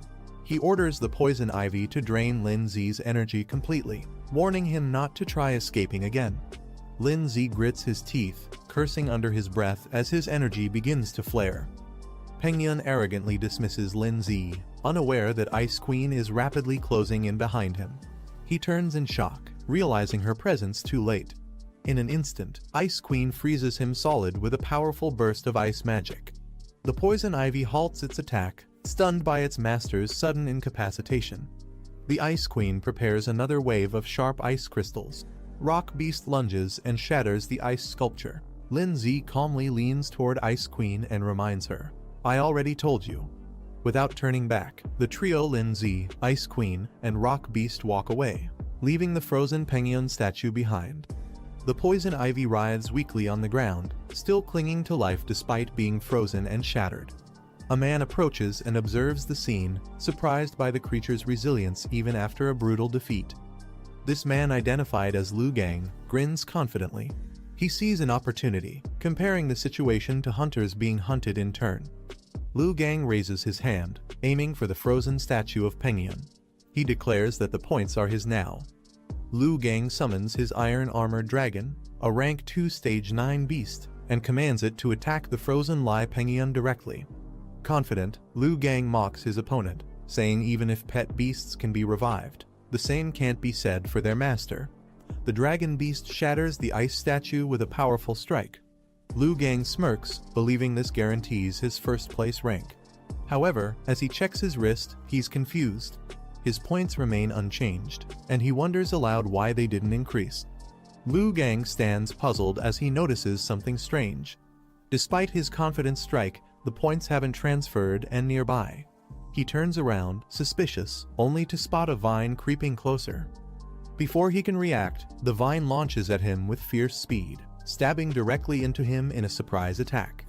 Pengyun calmly walks up, explaining that there's no harm in revealing secrets to someone already eliminated, as Lu Gang is ensnared. He reveals his terrifying secret technique, mimicry synchronization, as his face shifts into a monster form. Lu Gang is caught off guard, trying to call his pet for help, but he's already being constricted tighter by the vine. The iron-armored dragon attempts to respond to the command, but it's too late. It's already entangled and pinned down by the vine beast. A burst of smoke signals its defeat, as the vine completely suppresses the armored beast. Lin Zi swiftly approach from above. He spots them and immediately becomes alert. He warns them, saying that if they dare touch his little sister, they'll face consequences. With fierce determination, Lin Zi rushes down at high speed. His eyes burn with rage as he declares that they are as good as dead. On the ground, several people are already gathered. Lin Zi's sister is surrounded by creatures, including a beast, a dark spider, Xinyi and Tanyong standing guard.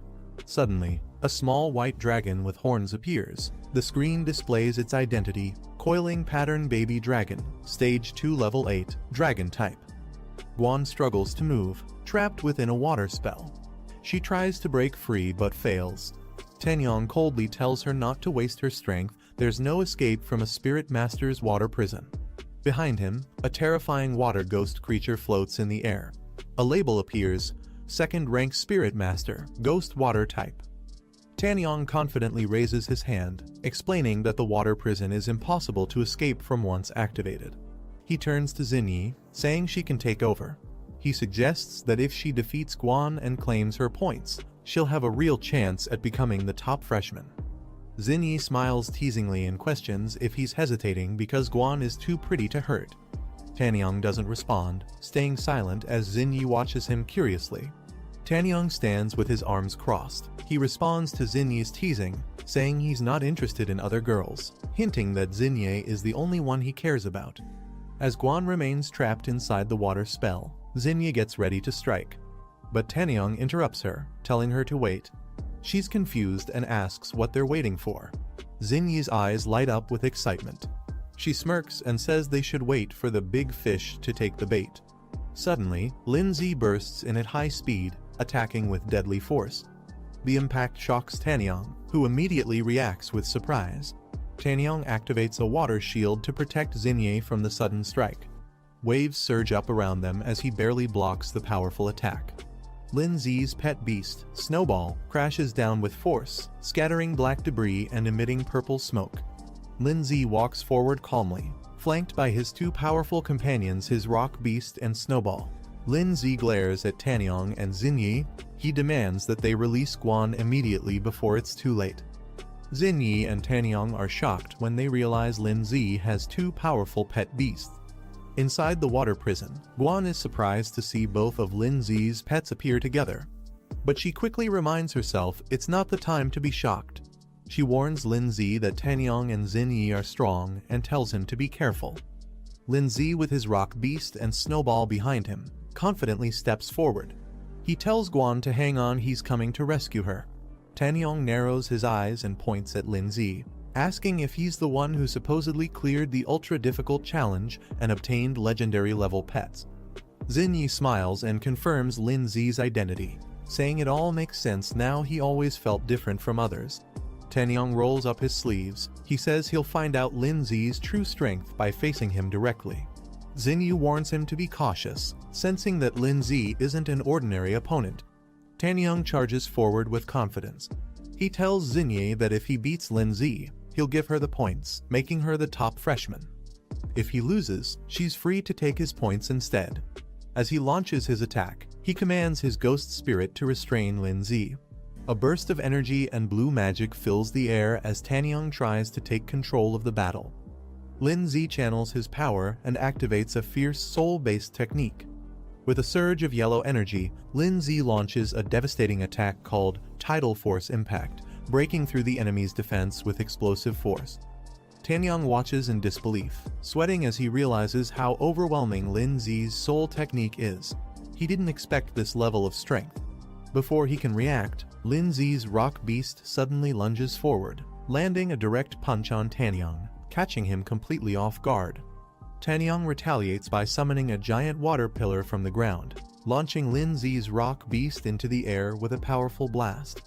Before the beast can recover, it's trapped mid-air in a swirling ball of water, completely immobilized by Tanyang's technique.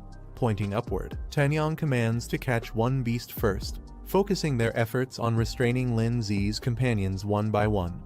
Lin Zi calmly watches and activates another ability, Ghost Spirit Mode. Lin Zi's ghost form activates and leaps into the air, breaking through the water trap effortlessly. His body pulses with dark energy as he descends with speed and power. With precision, he strikes from above using a ground-piercing attack. Purple energy erupts, and spikes burst from below. Dark aura spreads around his spirit beast, which morphs into a shadowy figure and unleashes a powerful ghost skill, devastating the area with waves of cursed energy. Tanyang grins wildly and reveals that his spirit beast is also ghost type. Confidently, he declares that he too is immune to physical attacks, laughing as if the tables have turned. Xinyi suddenly shouts a warning, telling Tanyang to watch out behind him. Tanyang turns too late. He's struck hard and sent flying into the air by a powerful blow. He glances back in shock and sees the ghostly spirit standing in a fierce battle stance. A label appears, Ghost Spirit Clone. It's revealed that Lin Zi had used a decoy to ambush Tanyang from behind. Lin Zi calmly watches as his ghost clone lands a solid blow, sending Tanyang crashing to the ground. He remarks that unfortunately, Tanyang isn't immune to physical damage. Tanyang grits his teeth, stunned by the sudden attack. In desperation, he yells to activate a sealing spell, Necro Spirit Seal, hoping to suppress Lin Zi's ghost power before things spiral further out of control. A powerful surge of energy erupts from his hand as the sealing technique activates, aiming straight toward Lin Zi's clone with explosive force. Tanyang activates a powerful sealing technique, aiming to suppress Lin Zi's ghost beast. The spell wraps the creature in glowing chains, pinning it down with magical energy. Lin Zi realizes the ghost form may be vulnerable to Tanyang's necromancer abilities. He calmly tells his beast to revert to normal form to avoid getting countered. Tanyang laughs confidently as Lin Zi's clone dissipates. He mocks the so-called genius, saying he's not as impressive as the rumors claimed. But Lin Zi remains calm. He raises his hand, declaring that it's time they witness his true strength. Lin Zi soars into the sky with a burst of blinding light. Xinyi watches in shock as the sheer intensity of his energy leaves her frozen in place. Tanyang clenches his fists, realizing the truth: Lin Zi is far beyond what they can handle. He admits that if things continue like this, they won't stand a chance.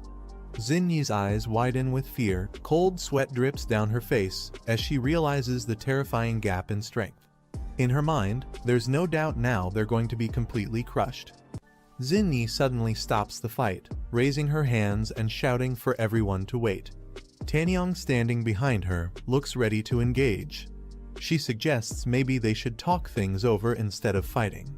Lin Zi responds calmly, questioning if she really wants to negotiate now. Xinyi explains that most of them have already secured top 10 ranks in the competition, so there's no point in continuing to fight. She adds that they'll all be classmates soon, so it's better not to create conflict. Lindsay silently agrees, signaling Snowball to stand down. Snowball backs off as they decide not to escalate the situation. Xinyi urgently shouts for Tanyang to stop and release the captured girl. She runs toward him as Guan remains trapped in a water prison, struggling to break free. Tanyang hesitates and thinks logically releasing Guan is safer since any alliance between their opponents would put them at a disadvantage. Xinyi insists he do as she says. Tanyang, though annoyed, agrees with a sigh and casts the spell to release the water prison. The water restraints explode with a splash, and Guan is finally freed, dropping to the ground with force as the spell breaks. Guan rushes into Lindsay's arms, thanking him for rescuing her. Lindsay reassures her that as long as he's around, no one can harm her. Lindsay then turns serious. He tells the others that although they were able to save his sister, their performance wasn't impressive enough to satisfy him. Furious, Tanyang's eyes glow red with rage. He yells that he won't forgive Lindsay and charges to fight, while shouting at Xinyi to get to safety. Xinyi suddenly raises her hand, surprising everyone. She confidently claims that she has a solution. Lindsay looks at her with confusion, unsure what she means. With determination, Xinyi announces that she can use her perception ability to help awaken someone's unique soul skill. Standing with Lindsay, Snowball, and Guan, he admits that her proposal isn't bad, it might just work. Tanyang angrily calls out to Xinyi, trying to stop her. He insists there's no need to help Lindsay, calling him an annoying brat. Shocked, Tanyang watches as Xinyi silently ignores him and walks forward with determination. He begins to suspect that Xinyi may truly care about Lindsay. With power surging around her, Xinyi stands confidently, shouting Lindsay's name as she prepares to activate her special ability. Suddenly, a voice interrupts and a hand is raised. Another person steps in, apologizing for being late and says they want to join in too. Pengyun appears in the distance with a powerful aura, surprising everyone. One of the students shouts in disbelief, realizing Pengyun is still alive. With a confident smirk, Pengyun says he's glad everyone is gathered here, it saves him the trouble of hunting them down one by one. Tanyang grits his teeth and clenches his fist in frustration. He didn't expect another strong enemy to show up, calling the situation truly annoying. Meanwhile, Xinyi suggests a strategy to Lindsay and the others. If they join forces, they might be able to defeat Pengyun and take the number 1 spot. Lindsay senses the atmosphere. Things are getting chaotic, and he realizes that the situation is no longer under control. A countdown timer appears, only 10 seconds left. From a control room, the instructor observes the students through a crystal projection. He notes that he'd like to retain these promising freshmen, but if they really start fighting, valuable talent could be lost. He turns to the group behind him and instructs them to act. He's only giving them 10 minutes to calm the students down and restore order. Tanyang questions Xinyi, surprised that she would genuinely want to help Lindsay. He suggests using Pengyun to suppress Lindsay instead and take advantage of the situation together. Xinyi apologizes and firmly declares that she truly wants to help Lindsay. Lindsay and Guan watch silently in the background. Tanyang is stunned. His mind spirals into shock, misinterpreting her actions as her falling in love with Lindsay. Furious and heartbroken, Tanyang screams in rage and vows to defeat both of them with his own hands. Pengyun, excited and ready for battle, invites everyone to attack him at once. But suddenly, a powerful voice commands him to stop. Everyone is stunned as they're told the competition is over. They've all been accepted. However, a special challenge has been arranged just for them. A glowing portal appears, and one by one, figures begin stepping through it. A group of elite second-year students emerges. The instructor explains that these are the academy's top-ranked students, and the new recruits must fight them. Winning grants glory. Losing means their names will be erased from the records. Guan protesting that the matchup is unfair. As freshmen, they haven't even settled into the first year, yet how could they possibly win against experienced second years? Tanyang and the others agree. They've already been through multiple battles and their spirit beasts are exhausted, making it hard to continue. Lindsay steps forward with a calm smile and simply says, "Let's go." Pengyun watches from afar, commenting that it's unfortunate. But since they couldn't eliminate the new students, they'll now be schoolmates and there will be plenty of chances to compete again in the future. An angry second-year student yells at the group, demanding they first pass the upperclassmen's test before celebrating. Xingyi turns to Lindsay with a hopeful smile and asks if they can now consider themselves allies. She looks at him with admiration, while Lindsay responds with a confident but unreadable glance.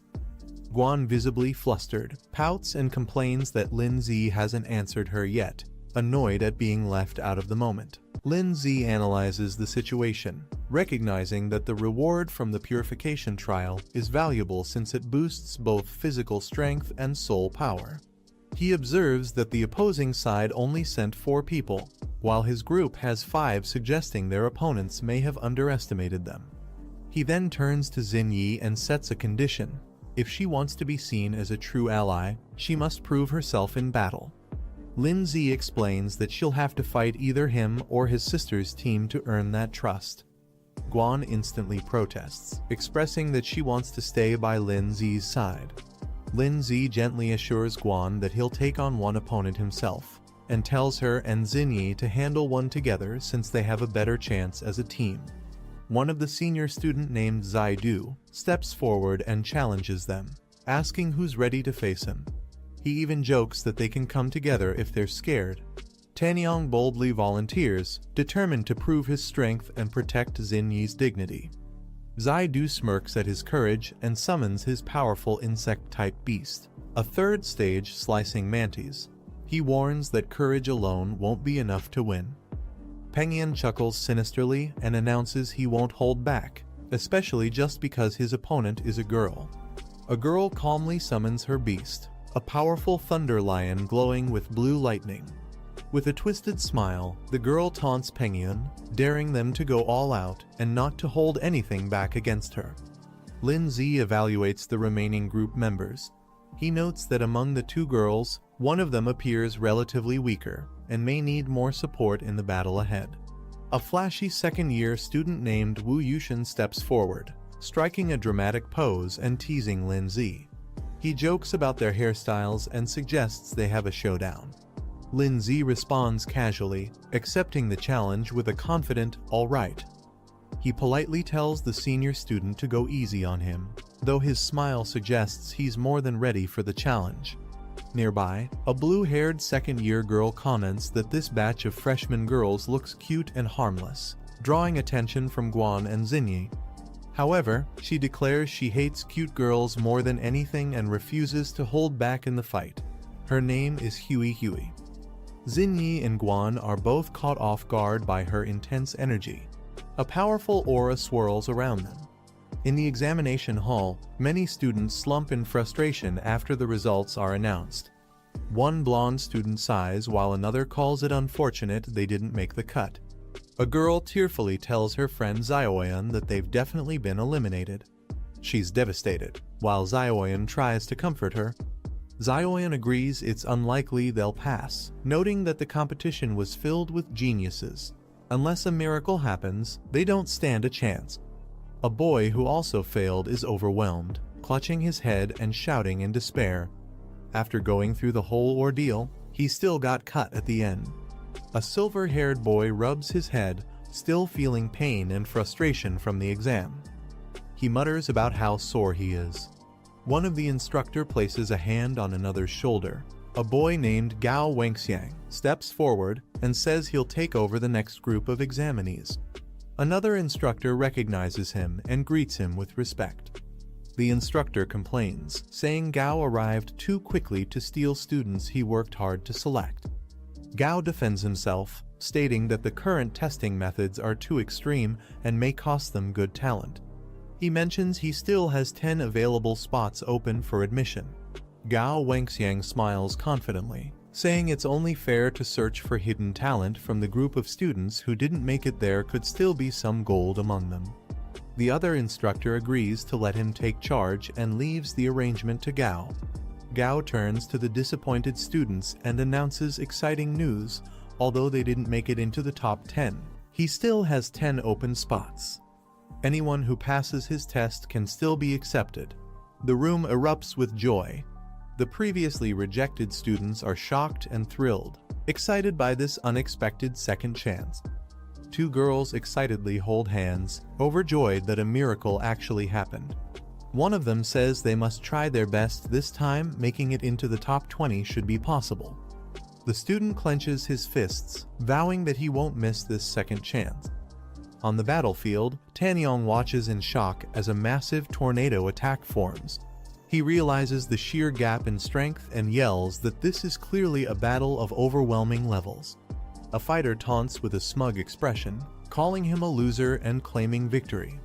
Bright blue energy blasts erupt violently. The girl standing beside a large beast acknowledges the opponent's stamina, but says the fight is over. Pengyun with glowing eyes glares forward with fury. The girl calmly questions if her opponent can no longer hear.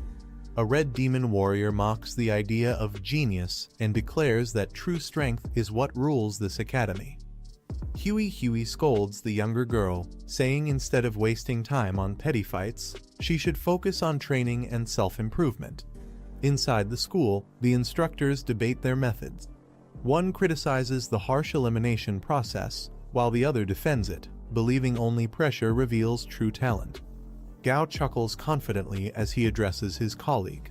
A powerful icy beast is unleashed, drawing attention as one instructor notes that someone has resisted the earlier strategy. A majestic creature called the Glacial Warhorse forms from ice, towering over a stunned Wu Yushin. Shocked and wide-eyed, Wu Yushin screams in disbelief, unable to accept what he's witnessing. Lin Zi looks on as the icy beast towers before Wu Yushin. He calmly addresses the headmaster. Snowball appears beside him, confirming surrender on their behalf. Instructor laughed loudly, saying this time they've truly struck gold. He admits that they've seen many geniuses before, but this one stands out completely. They observe the boy and feel as if they're seeing the younger versions of the legendary Union's top 8 beast tamers. The boy's performance reminds them of those elites in their youth. As they continue watching the energy projection, instructor comments that it's truly astonishing. Both instructors are captivated by the boy's overwhelming power. Gao Wangxiang speculates that even the Union's top 8 might not have had such terrifying power at his age. He confirms the boy's name is Lin Zi and insists they must get him assigned to their class. Instructor jokingly tells Gao Wangxiang not to steal students like this, reminding him that student placement should follow official rules. Gao Wangxiang just laughs casually in response. Wu Yushin sits defeated, admitting his loss. The system confirms his defeat and marks the match as concluded. Guan jumps in excitement, cheering that her brother actually won. She's thrilled and praises Hogwanwa amazing it is. Xin Yi didn't expect Lin Zi to be this powerful, it completely caught her off guard. Tanyong slams his fists into the ground in frustration, yelling that there's still a gap, he's still not strong enough. He vows to turn his pain into motivation and tells them to wait for his comeback. Spectators question whether Wu Yushin went easy on purpose, shocked that a newcomer like Lin Zi actually defeated a second-year student. Someone even refuses to believe it. Zaidu shouts not to underestimate them just because Lin Zi used tricks to win the last match. They ask if he's ready to continue.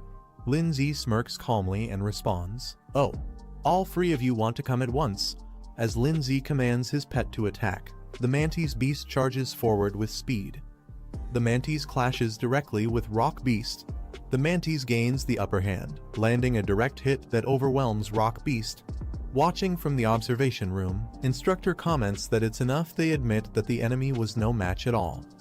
Gao Wangxiang adds that continuing would only humiliate the second-year students and turn Lin Zi into a target of resentment. The other agrees. The instructor announces the end of the test and tells the students to withdraw their beasts.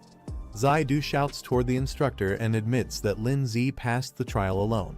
He also acknowledges that other students performed decently and says everyone's strength will improve after entering Zhongning Academy. Zaidu points at Lin Zi and says it's not over once Lin Zi officially enrolls, they'll have a rematch. He yells that it was just bad luck and calls Lin Zi despicable. Lindsay smiles and gives a thumbs up, complimenting Zaidu by saying he's truly strong and doesn't even need to compete anymore. Enraged, Zaidu yells at Lindsay to just wait. He calls him a punk and declares that he'll remember this moment. Lindsay stands calmly with Snowball and Rook Beast by his side as several pillars of light fall to the ground. The system announces Lindsay's reward for completing the awakening ritual. His stats visibly increase, his physique and willpower get a massive boost. The system congratulates Lindsay for successfully enrolling in Zhongning Academy. He stands confidently as the energy surges around him, with his achievement points now displayed. Meanwhile, Rook Beast undergoes rapid transformation. Its growth level rises to 33%. Snowball's eyes glow with power as her evolution completes. The system notifies that her growth rate has increased to 12%, marking her progress. Lindsay returns from the test and lands in the middle of a crowd. Guan runs to him, calling out "brother," while the surrounding students murmur in surprise at how strong he is. Still dazed, Lindsay thinks to himself that every time he wakes up, the environment feels strangely familiar. Someone gently grabs his sleeve and quietly calls his name Lindsay. Zingy leans in and tells Lindsay that she can sense his Rook Beast still has an unlocked form waiting to be revealed. Lindsay looks surprised and asks if it's true. Zingy adds that it also includes guidance on how to awaken his exclusive soul skill. She tells him to come find her after the test if he wants to know more. Lindsay responds with a blank look and simply says, "Oh," as if unsure how to react. Instructor steps up and calls for silence. He announces that the top 10 scorers in this round will be admitted directly into the academy. The instructor announces the top scorer of this freshman exam. Everyone turns in surprise as the spotlight falls on the chosen one. He reveals the name, Lai Pengyun. The crowd bursts into applause, some with confused expressions while others clap out of obligation. Pengyun murmurs in disbelief, wondering how it could be him. Something doesn't seem right. He clenches his teeth in frustration, thinking that someone who looked stronger than him got ignored. He feels this is complete favoritism and injustice. Instructor Flo points out that Lindsay clearly outperformed everyone and deserved the top freshman spot. Gao Wengxiang responds, questioning if this setup is truly fair. Instructor Flo reminds him that the rules for this trial were based on score rankings. Even so, he warns that placing all hope on one person is risky. Gao Wengxiang agrees reluctantly. The instructor announces that students who will join the recovery training should follow him. Those who already made it into the top 10 are dismissed and will return in 10 days for the entrance ceremony. Guan comforts her crying classmates, telling them not to worry. She encourages them to do their best in the upcoming recovery trial and assures them they can pass it if they try hard enough. Zhu Sheng approaches from the crowd and greets Lindsay respectfully, calling him Big Brother Lindsay. Lindsay recognizes him and replies, "Oh, it's you." He admits he didn't expect Lindsay to be so powerful, saying his intel must have been lacking. He compliments Lindsay's recent battle against the second-year senior, calling it extremely impressive. Curious, Lindsay asks him what he's planning. Zhu Xing suddenly clasps his hands together, grinning wide, and asks if Lindsay would accept him as a junior disciple. He dramatically declares his endless admiration for Lindsay, comparing it to a flowing river. Lindsay responds calmly, saying he doesn't accept disciples.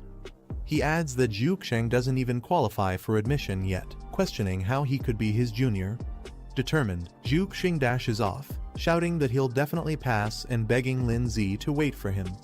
Elsewhere, Pengyun lets out a cold snort. Guan excitedly celebrates their success, saying it's great that they officially passed the trial and became freshmen at Zhongning Academy. She suggests they skip going back today and enjoy a full day out in the city. Lindsay stretches and agrees, saying that after 4 hours of intense testing, he really does need some proper relaxation. Blushing slightly, Guan proposes they spend the night in the city and return tomorrow instead. Lindsay smiles and agrees to Guan's suggestion, telling her, "All right." Guan softly smiles, visibly happy and a little shy, while thinking about spending the night together in the city. Suddenly, Lindsay looks at his phone and panics. He realizes all the hotel prices are shockingly high, with most listings showing a rate of $29.99. He exclaims in frustration at how expensive everything is. He stares at his phone in shock, remembering that he had already spent all his money last time to upgrade his stone monster. His remaining balance is now only 300. Guan notices his strange reaction and suggests they go eat something first. Lin Zi nervously agrees. As the sun sets, they arrive at a luxurious restaurant with a fancy sign welcoming new students for a special dinner. Lin Zi looks around in disbelief, wondering how a place like this even exists. It's filled with summoned beasts and students all dining together peacefully. Guan smiles warmly and says she had been looking forward to eating at this restaurant for a long time. She suggests they summon their beasts since they've fought hard and deserve a good meal too. He hesitates slightly but agrees, replying with a simple okay, while sweating a bit. Soon, all their pets are seated with them at the table. Snowball, Rock Beast, and others ready to eat alongside their masters in the spacious, elegant hall. Snowball comments in surprise that the last time she saw Snowball, she looked like a little girl, and now she's evolved so quickly. She also adds that the transformation is beautiful and asks how Lin Zi managed it. Lin Zi replies that it might be because his bond with his beast is stronger than usual. He internally thinks that it's actually a complicated system thing he'll explain later when he gets a chance. For now, something else takes priority. Guan cheerfully calls him amazing and says he must teach her later. Then she shifts to the menu and suggests they start ordering food. But when Lin Zi looks at the menu, he's shocked to see the outrageous prices, dishes costing 6,000, 10,000, even 18,000. Lin Zi sweats nervously, staring at the menu and mumbling that there are just way too many zeros in the prices. Meanwhile, Rock Beast happily taps the table with forks, excited for food. Snowball gently pats the Fire Beast, who blushes with a heart above his head. The waitress politely asks what they'd like to order. Without hesitation, Guan excitedly points at several items on the menu, saying, "This one, this one, this one, and this one too." Lin Zi is left stunned in silence. 5 minutes later, a full table of sparkling, luxurious dishes is served. Everything they ordered arrives beautifully plated.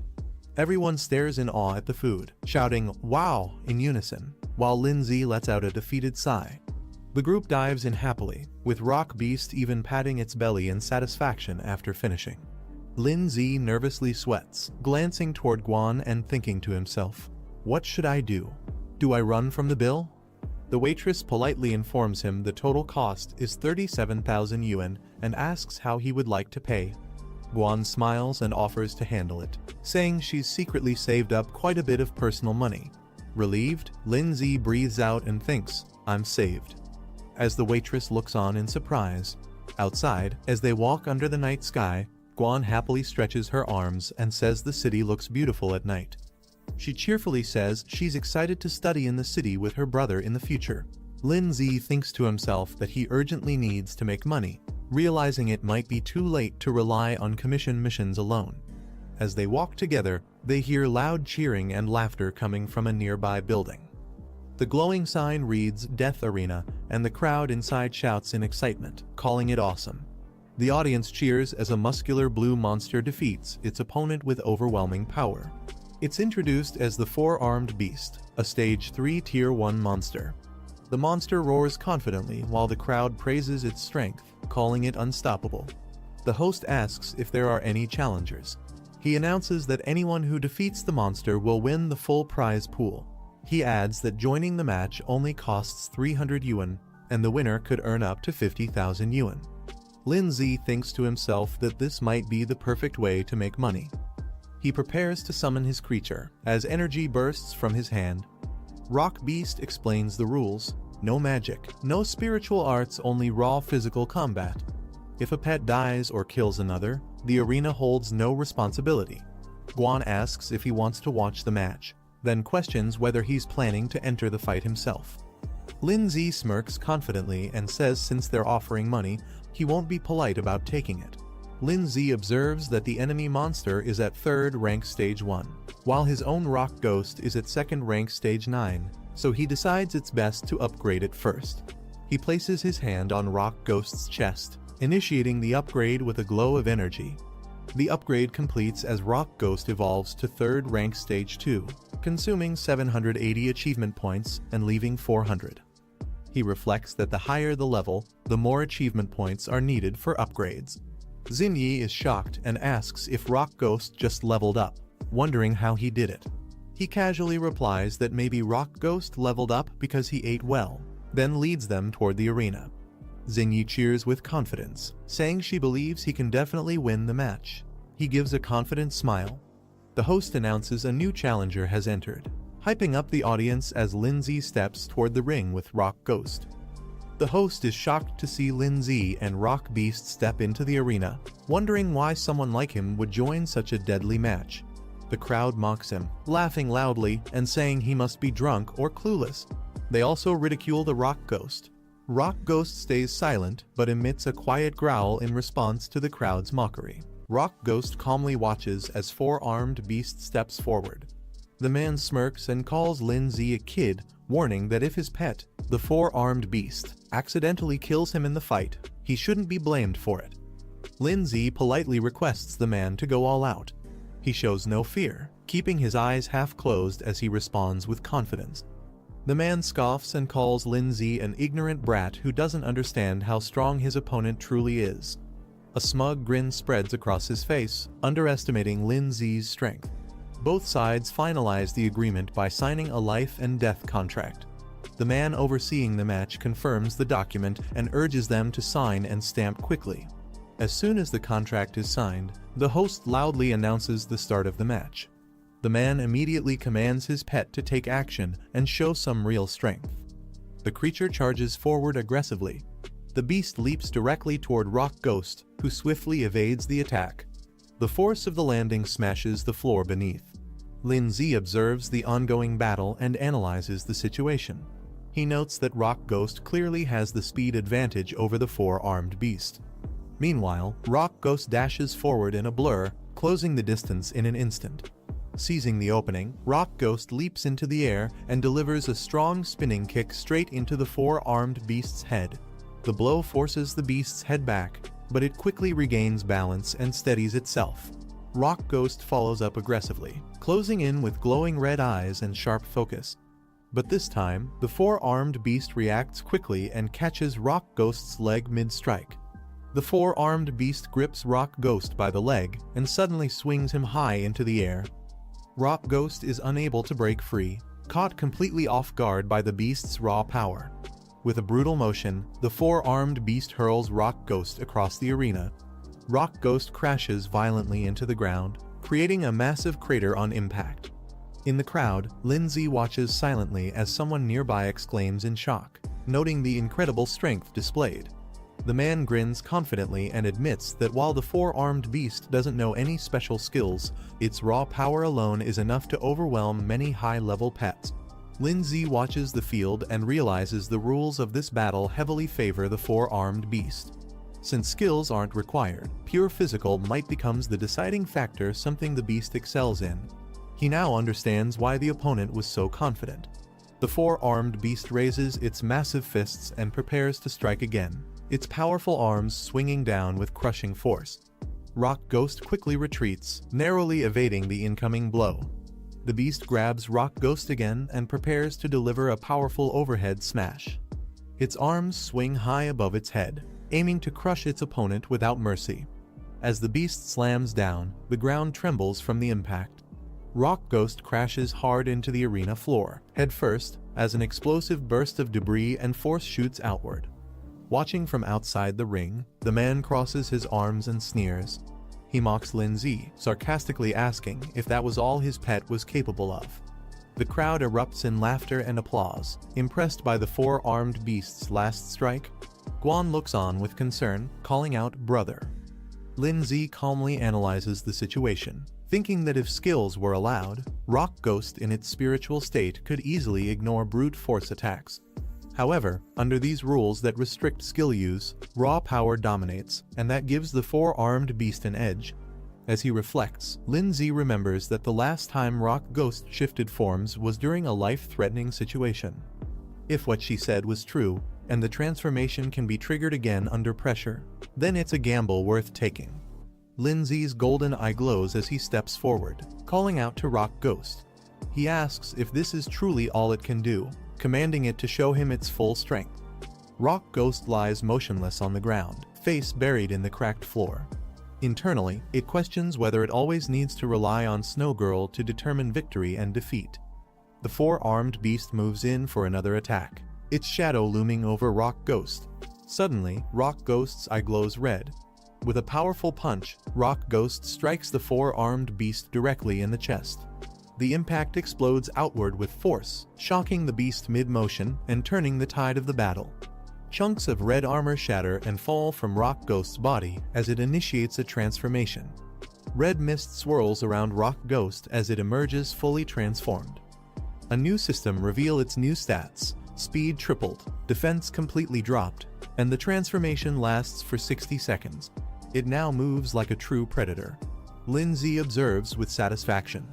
He's impressed and confirms that the rocky armor can be detached at will, allowing Rock Ghost to adapt based on the situation. Without wasting a second, Rock Ghost leaps at full force toward the four-armed beast. The man smirks arrogantly, laughing at Rock Ghost and mocking it for not learning its lesson. He assumes the beast still holds the upper hand after the previous exchange. The four-armed beast prepares to strike again, but just as it moves, Rock Ghost suddenly vanishes, leaving only a red blur behind. The man's expression instantly shifts to shock. He panics, sweating as he shouts in confusion, completely unaware of what just happened. In a flash, Rock Ghost reappears behind the four-armed beast and lands a direct, explosive blow to its back. The four-armed beast desperately swings its fists, trying to catch Rock Ghost. Before the beast can react, Rock Ghost reappears behind it and slams a powerful kick directly into its lower back. With glowing red eyes and a wicked grin, Rock Ghost lunges in again. Punch after punch rains down on the four-armed beast. It tries to shield its head, overwhelmed and confused, while red impact marks scatter across its body. Lindsay sees the countdown reaching just 10 seconds and immediately shouts to Rock Ghost, urging him to stop playing around and finish the battle now. Rock Ghost launches high into the air and descends like a crimson meteor. Its body rotates mid-air, targeting the four-armed beast's exposed head. With full force, Rock Ghost smashes into the beast using a finishing move, Ghost Impact. The four-armed beast is sent flying and crashes onto the floor, completely wrecked and coughing blood. After delivering the final blow, Rock Ghost stands tall as its transformation ends. The ghost form fades, and its body begins reverting to its base state. On-screen text confirms the transformation has concluded. The man stares wide-eyed, frozen in disbelief. He mutters that this outcome is impossible, unable to accept what just happened in front of him. In the stands, the crowd erupts in shock. One person questions the situation, while another exclaims that even the four-armed beast was taken down. Another calls Rock Ghost terrifying and absolute monster. The judge walks into the arena and raises his hand, standing beside the unconscious beast. He announces the result clearly. The winner of the match is Rock Ghost. Lindsay stares blankly with lifeless eyes, his face drenched in sweat. He calls out in disbelief to Rock Ghost. The crowd is confused, questioning why the four-armed monster lost when it seemed strong.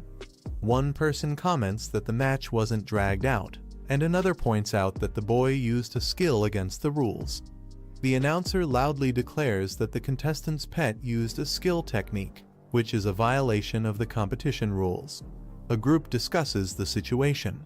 One of them notes that the transformation of the opponent's form was confirmed. Guan argues it was just a piece of armor falling off and shouldn't count as a skill, saying it's unfair. The man clenches his fist and angrily calls the boy a brat. He warns not to think he can easily take the money just by pulling a few tricks. Lindsay stands near his pet Rock Ghost and proposes a new idea. He agrees the pet battle result is a loss, but suggests a rematch, this time a physical fight between him and the opponent. If he wins, he demands the prize money. The man smirks darkly, surprised, and asks if Lindsay really wants to fight him directly. The announcer, shocked, exclaims that Lindsay is challenging him to a real-life duel. He announces Lindsay's identity: former professional freestyle fighting champion, Xingu. The crowd erupts in excitement, cheering for the fight. They demand to see a bloody showdown. The fighter grins at Lindsay and says this match will be more entertaining than a pet battle. Both prepare to fight in the arena, facing each other. Rock Ghost lowers its head silently. Lin Zi tells Rock Ghost that it has already won. He gently taps its shoulder and says it's his turn now. Rock Ghost, startled by Lin Zi's words, reacts with wide eyes. The announcer speaks into the mic while the man nods with confidence. He praises Lin Zi, saying he's the first in history to dare challenge Chenggu directly and admires his courage and resilience. With excitement, the announcer shouts that if Lin Zi manages to defeat Chenggu, he can still take the prize money and leave freely. The crowd cheers as Chenggu prepares to fight. Guan watches from behind the ropes. Lin Zi glances back and nods calmly. Chenggu powers up with a fierce grin, lunges toward Lin Zi, and shouts for him to come at him. He says they should enjoy the fight to the fullest. Outside at night, lights glow across the city skyline. Xinyi asking if she might be developing feelings for the boy. As Tanyong and Xinyi walk along the sidewalk, she firmly says she only sees him as a brother. Tanyong responds with frustration, questioning what makes him worse than that brat, and reminds her she barely knows him. Tanyong continues, saying he just doesn't want to see her get hurt. Xinyi folds her arms and replies sharply that she'll decide her own matters. She tells him to go back and rest early. Tanyong stands quietly behind her. Tanyong looks back and quietly says Xinyi's name while watching her from a distance near a building. While walking alone through a back alley, Tanyong clenches his fists and declares that he will surpass Lin Zi someday. He tells him to just wait. Suddenly, Tanyong hears a faint cry for help and turns his head, surprised. A girl, trembling and cornered by a dark, shadowy creature, desperately asks who will save her. Her white beast companion lies unconscious on the ground. A system identifies the monster as Fire Flame System, Stage 1, Rank 2. Tanyong charges in and delivers a powerful kick to the shadow monster, shouting for it to get lost. The shadowy beast is sent flying backward from the impact. Tanyong holds the girl in his arms and asks if she's alright. He scolds the monster, questioning where such a beast even came from. While cradling the girl, he looks up and notices someone standing on a rooftop under the moonlight. He mutters, wondering what kind of monster this world even holds. A hooded man descends rapidly from above, landing hard in front of Tanyong, the girl, and the defeated monster. Tanyong steps forward, demanding to know who the hooded man is and if that beast was his pet. The man questions the meaning of monsters and suggests that if beasts used by humans are considered good, then those that act independently are evil. He asks who made that definition. Tanyong stays cautious and asks what exactly the man is trying to say. The man explains that some beasts are born free and powerful, and only become aggressive after being hunted or manipulated by humans. Their nature is misunderstood due to isolation and fear. Tanyong cuts him off and prepares to attack. He declares that if the hooded man is the one who controlled the beast to harm humans, he won't allow him to continue. He summons a weapon mid-air while charging forward. The man stares calmly and asks if Tanyong is the one named Tanyong. Tanyong is surprised. The man asks if Tanyong knows his name, then mockingly suggests he surrender so he can be taken to the Beast Defense Association for punishment. The shadow monster watches silently with glowing red eyes. The man lowers his arm and calmly orders the beast to retreat. The monster immediately obeys and vanishes. He then steps forward and touches the red-horned wolf's forehead, releasing a glowing energy into its body. The white beast convulses violently as the energy spreads through it, triggering a powerful reaction and causing the creature to cry out in pain. A glowing red orb pulses with energy as the beast's transformation intensifies. The wolf suddenly rises with overwhelming power, surprising everyone present. The man admits he originally intended to seek them out, but since Tanyong showed up on his own, it saves him the effort. He now plans to test Tanyong's usefulness. Tanyong watches the beast cautiously as it radiates with uncontrollable power. The beast finishes its transformation, now towering with overwhelming energy. Its eyes glow fiercely as it snarls at the figures ahead. Tanyong and the summoned shadow stare up in shock, bracing for the clash. The announcer telling another to teach the boy a lesson. Another orders Barebone to show him his strength. Xinyi stands behind them, watching. Xinyi looks ahead with a surprised expression. Linzi turns around abruptly after noticing something. Xinyi cupped her hands and shouted loudly for Linzi, telling him to go for it. Standing beside her, Guan also cheered him on, her fists clenched as she leaned forward with anticipation. Both kept their eyes fixed on the fight. Shenggu stepped into the spotlight, his muscular body exuding power. With pride, he spoke of his past victories, winning the freestyle wrestling championship in Jeonan City in 3241, then defeating Thunder Dragon in the Cherry Blossom Cup in 3243. He continued explaining how he went on to secure the Liaoning Freestyle Wrestling Championship for 3 consecutive years. His title, Steel Muscle Machine, was a testament to his strength and dominance in the ring. Linzi studied him calmly, analyzing his opponent's capability. He knew an average person's physical quality ranged between 2 and 4, but Shenggu's was in the 4 to 8 range, far stronger than the usual challenger. Shenggu smirked, thinking to himself that most people who heard about his achievements would be trembling in fear, yet this boy, Linzi, remained completely unfazed. He grinned and told Linzi that to avoid being accused of bullying, he would let him land a punch first. Taunting him further, he pointed at himself and told him to come and hit him. The announcer on the side advised Linzi to make the first move since Shenggu was giving him the chance, but warned him to be careful not to break the bones in his own hand. Shenggu confidently called for everyone to watch as he prepared himself. Linzi, looking up at him, calmly stated that in that case, he would not hold back. Linzi's fist connected with brutal force, smashing into Shenggu's face and drawing blood instantly. The blow sent Shenggu flying backward, his body arching through the air as the force of the strike radiated outward. He crashed violently into the ground, the shockwave knocking nearby spectators off balance and scattering them in surprise. Lying on the floor with a swollen, reddened cheek, Shenggu's eyes went wide in shock, unable to comprehend what had just happened. The announcer stood frozen for a moment before shouting in shock, demanding to know what had just happened. He exclaimed in disbelief that Shenggu had been defeated with a single punch. Meanwhile, Xinyi and Guan beamed with excitement, raising their hands for a celebratory high five after witnessing Linzi's victory. They locked eyes for a brief second, but quickly shifted to an awkward silence. Both turned their heads away from each other, crossing their arms with exaggerated expressions. The announcer suddenly raised his hand and stopped everything, saying that since he hadn't officially announced the start of the match, Linzi's attack was technically against the rules. Therefore, the winner of this round should be.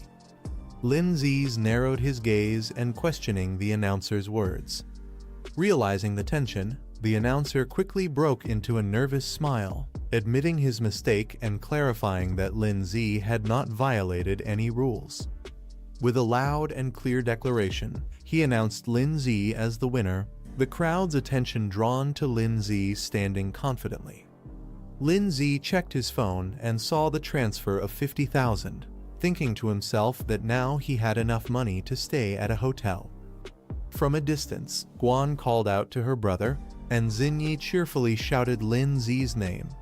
Linzi turned toward them and asked what was going on. Xinyi approached him with a smile, praising his performance and saying she hadn't expected him to actually defeat Shenggu.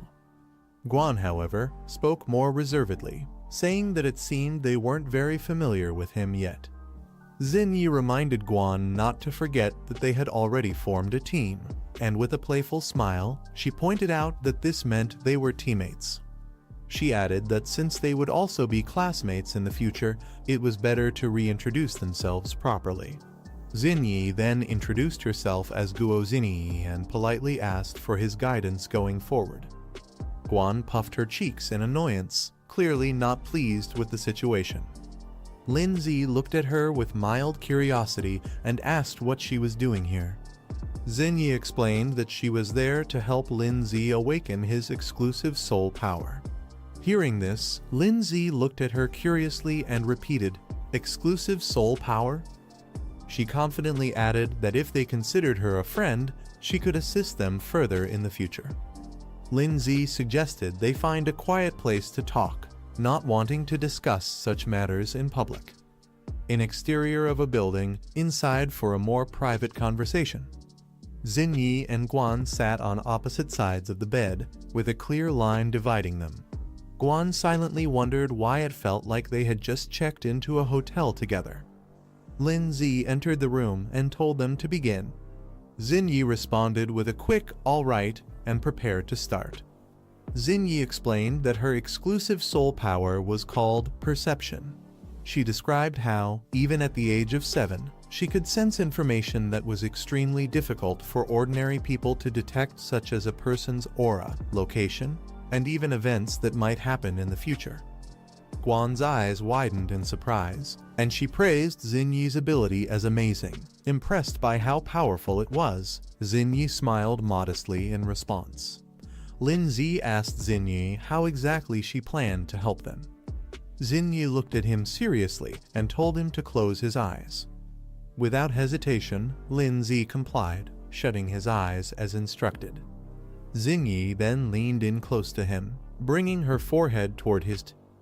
Guan quickly called out, questioning what they were doing. Xinyi calmly explained that this was the only way she could sense Lindsay's abilities and guide his training in the right direction. She pouted, clearly reluctant, but eventually gave in, saying she would trust Xinyi just this once. Xinyi closed her eyes, telling herself to focus her mind, though she could feel her heart racing faster than usual. Her eyes opened with a glow, revealing a swirling, colorful light as she activated her perception ability. A glowing blue figure appeared in Xinyi's perception, radiating intense energy. Xinyi told Lindsay she saw a strange pet. It didn't look like his rock pet Yangui, nor like the other pet Zunu.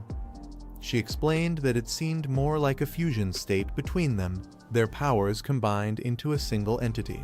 This is the end of the video.